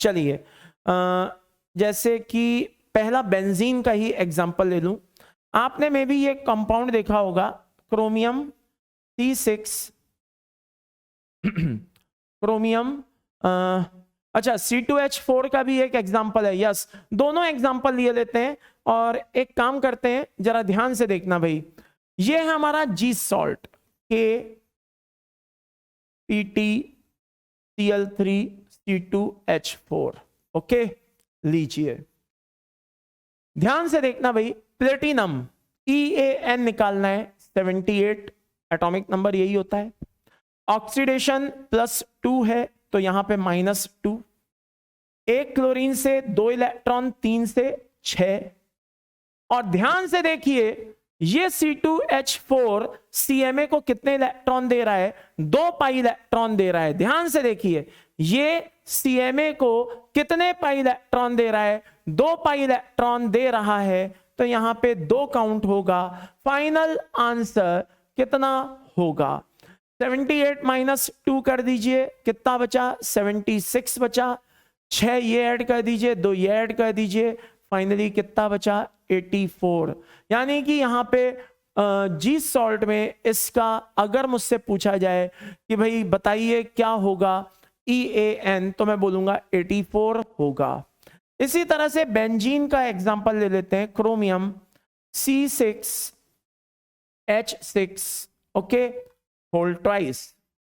जैसा कि आप सब जानते हो कोऑर्डिनेशन पे 0 चार्ज है, ऊपर ये अंदर से नेगेटिव न्यूट्रल है, यानी कि क्रोमियम भी यहां पे क्या है, 0 है। अब इन दैट केस क्या होगा, जरा ध्यान से देखना, क्रोमियम 24 होता है और एक बेंजीन कितने इलेक्ट्रॉन दे रहा है बेटा, आई रिपीट, एक बेंजीन कितने दे रहा है, 6 इलेक्ट्रॉन दे रहा है, यानी कि 2 बेंजीन कितने देंगे, 12 देंगे, आंसर हो जाएगा 36। Very simple. और देखिए ये साइक्लोपेंटाडाइनाइल का एक एग्जांपल लिए लेता हूं, ठीक है, this is FeC5H5 whole twice, correct. अब आप ध्यान से देखिए C5H5, इसका बेसिकली फॉर्मूला क्या होता है, C5H5 माइनस होता है, तो देने में ये एक लोन पेयर भी दे सकता है, यानी कि 2 इलेक्ट्रॉन, और देने में ये 6 पाई इलेक्ट्रॉन भी दे सकता है। तो अब मान लीजिए कि मैंने यहां पे ये पाई लगाया हुआ है, तो समझ जाना कि ये अपने 6 के 6 इलेक्ट्रॉन दे रहा है। तो अब आप ऐसे समझिए कि C5H5 पे -1 चार्ज होता है, आई रिपीट, कितना चार्ज होता है, -1 चार्ज होता है। तो सीधी सी बात है, अंदर -2 है, यहां पे 0 है, ये यानी कि ये +2 है, दैट्स ऑल। तो आयरन कितना हो गया, 26 हो गया, -2 हो गया, आई रिपीट 26 -2 हो गया, प्लस एक साइक्लोपेंटाडाइनाइल 6 इलेक्ट्रॉन देता है, तो 2 कितने देंगे, 12 देंगे, तो फाइनल आंसर कितना होगा, 36 होगा। इसी तरह से आइए और एग्जांपल देखे लेते हैं। एलाइन वेलाइन के तो ठीक है, मतलब कुल मिलाकर के आई थिंक आपको अच्छे से समझ में आ गए होंगे। ये मेन एग्जांपल्स मैंने आपको बता दिए हैं। अच्छा, इसको एक और नाम से जाना भी जाता है, इसको बोलते हैं हम फेरोसिन। क्या बोलते हैं बेटा, फेरोसिन। भैरोसिन मत बोल देना, दिस इज कॉल्ड क्या कहलाता है बेटा, फेरोसिन। तो ये मेन एग्जांपल्स थे जो मैंने आपको बता दिए। होपफुली आपको EAN अच्छे से निकालना आ गया होगा। अब चलते चलते एक छोटा सा टॉपिक मैं और खत्म करना चाहता हूं, और वो है ऑर्गेनोमेटेलिक कंपाउंड कि किसे कहते हैं। वैसे तो आज मैं चाह रहा था नॉमेनक्लेचर भी होता, लेकिन नॉमेनक्लेचर के लिए टाइम नहीं मिल पाएगा, तो अब मैं किस पे आ रहा हूं बेटा, ऑर्गेनोमेटेलिक कंपाउंड पे आ रहा हूं। बहुत छोटा सा टॉपिक है। ऑर्गेनोमेटेलिक कंपाउंड किसे कहते हैं, जिनमें मेटल और कार्बन के बीच डायरेक्ट एसोसिएशन हो, मेटल कार्बन बॉन्ड प्रेजेंट हो, और ये उसके कुछ बेस्ट एग्जांपल हैं। अभी अभी हमने देखा क्या देखा बेटा, साइक्लोपेंटाडाइनाइल देखा, उसका Na के साथ ये एक तरह का आयनिक बॉन्ड वाला ऑर्गेनोमेटेलिक कंपाउंड है, क्योंकि इसमें Na और कार्बन डायरेक्ट जुड़े हुए हैं, यानी कि मेटल और कार्बन आयनिक बॉन्ड के थ्रू अटैच हैं। इसी तरह से ग्रिग्नार्ड रिएजेंट को ले लीजिए, फ्रैंकलिन रिएजेंट को ले लीजिए, सब ऑर्गेनिक में आपने पढ़े ही होंगे, ठीक है। ये एक तरह के सिग्मा बॉन्डेड वाले हो गए। अभी अभी मैं पाई बॉन्ड वाला बता करके आया हूं, सिनर्जिक बॉन्डिंग में भी बता चुका हूं। ये सारे जी सॉल्ट, फेरोसिन, सैंडविच कॉम्प्लेक्स, तीनों एग्जाम्पल मैं अभी अभी बता करके चुका हूं। इनमें भी डायरेक्ट मेटल और कार्बन का एसोसिएशन होता है। एक सिग्मा पाई बॉन्डेड वाला भी होता है, कहने का मतलब है जैसे ये Fe को ले लीजिए आप, तो FeCO होल 5 होता है, आई रिपीट FeCO होल 5। क्या कोई बच्चा हाँ या ना में आंसर देगा जल्दी से कि FeCO होल 5 में जो CO है, क्या वो सिनर्जिक बॉन्डिंग में इन्वॉल्व होता है या नहीं होता है, जल्दी बताइए, क्या वो सिनर्जिक बॉन्डिंग में इन्वॉल्व होता है या नहीं होता है। हाँ सर होता है। तो बेटा इसका मतलब यह होता है कि आयरन और कार्बन के बीच, आयरन और कार्बन के बीच सिग्मा और पाई दोनों बॉन्ड देखने को मिलते हैं। तो ये एग्जाम्पल हो गया सिग्मा पाई बॉन्डेड वाला। ओके, तो ये थे हमारे ऑर्गेनोमेटेलिक कंपाउंड, एंड होपफुली आपको EAN, कोऑर्डिनेशन, सिनर्जिक बॉन्डिंग, ये सब बहुत अच्छे से अभी तक समझ में आया होगा। और क्वेश्चन प्रैक्टिस करते रहिए, ठीक है। और बाकी फिर अगले टर्न पे मिलते हैं बेटा। अगले टर्न पे आराम से नॉमेनक्लेचर को शुरू करेंगे। यहां तक के जो हमारा बेसिक पार्ट था काफी अच्छे से फिनिश हो गया है और अब हम नॉमेनक्लेचर पे आएंगे। ओके, तो मिलते हैं बेटा अगले टर्न पर। ध्यान से देखिएगा, इन सब कंपाउंड्स को अच्छे से पढ़ के रखिएगा। Take care, bye bye, thank you.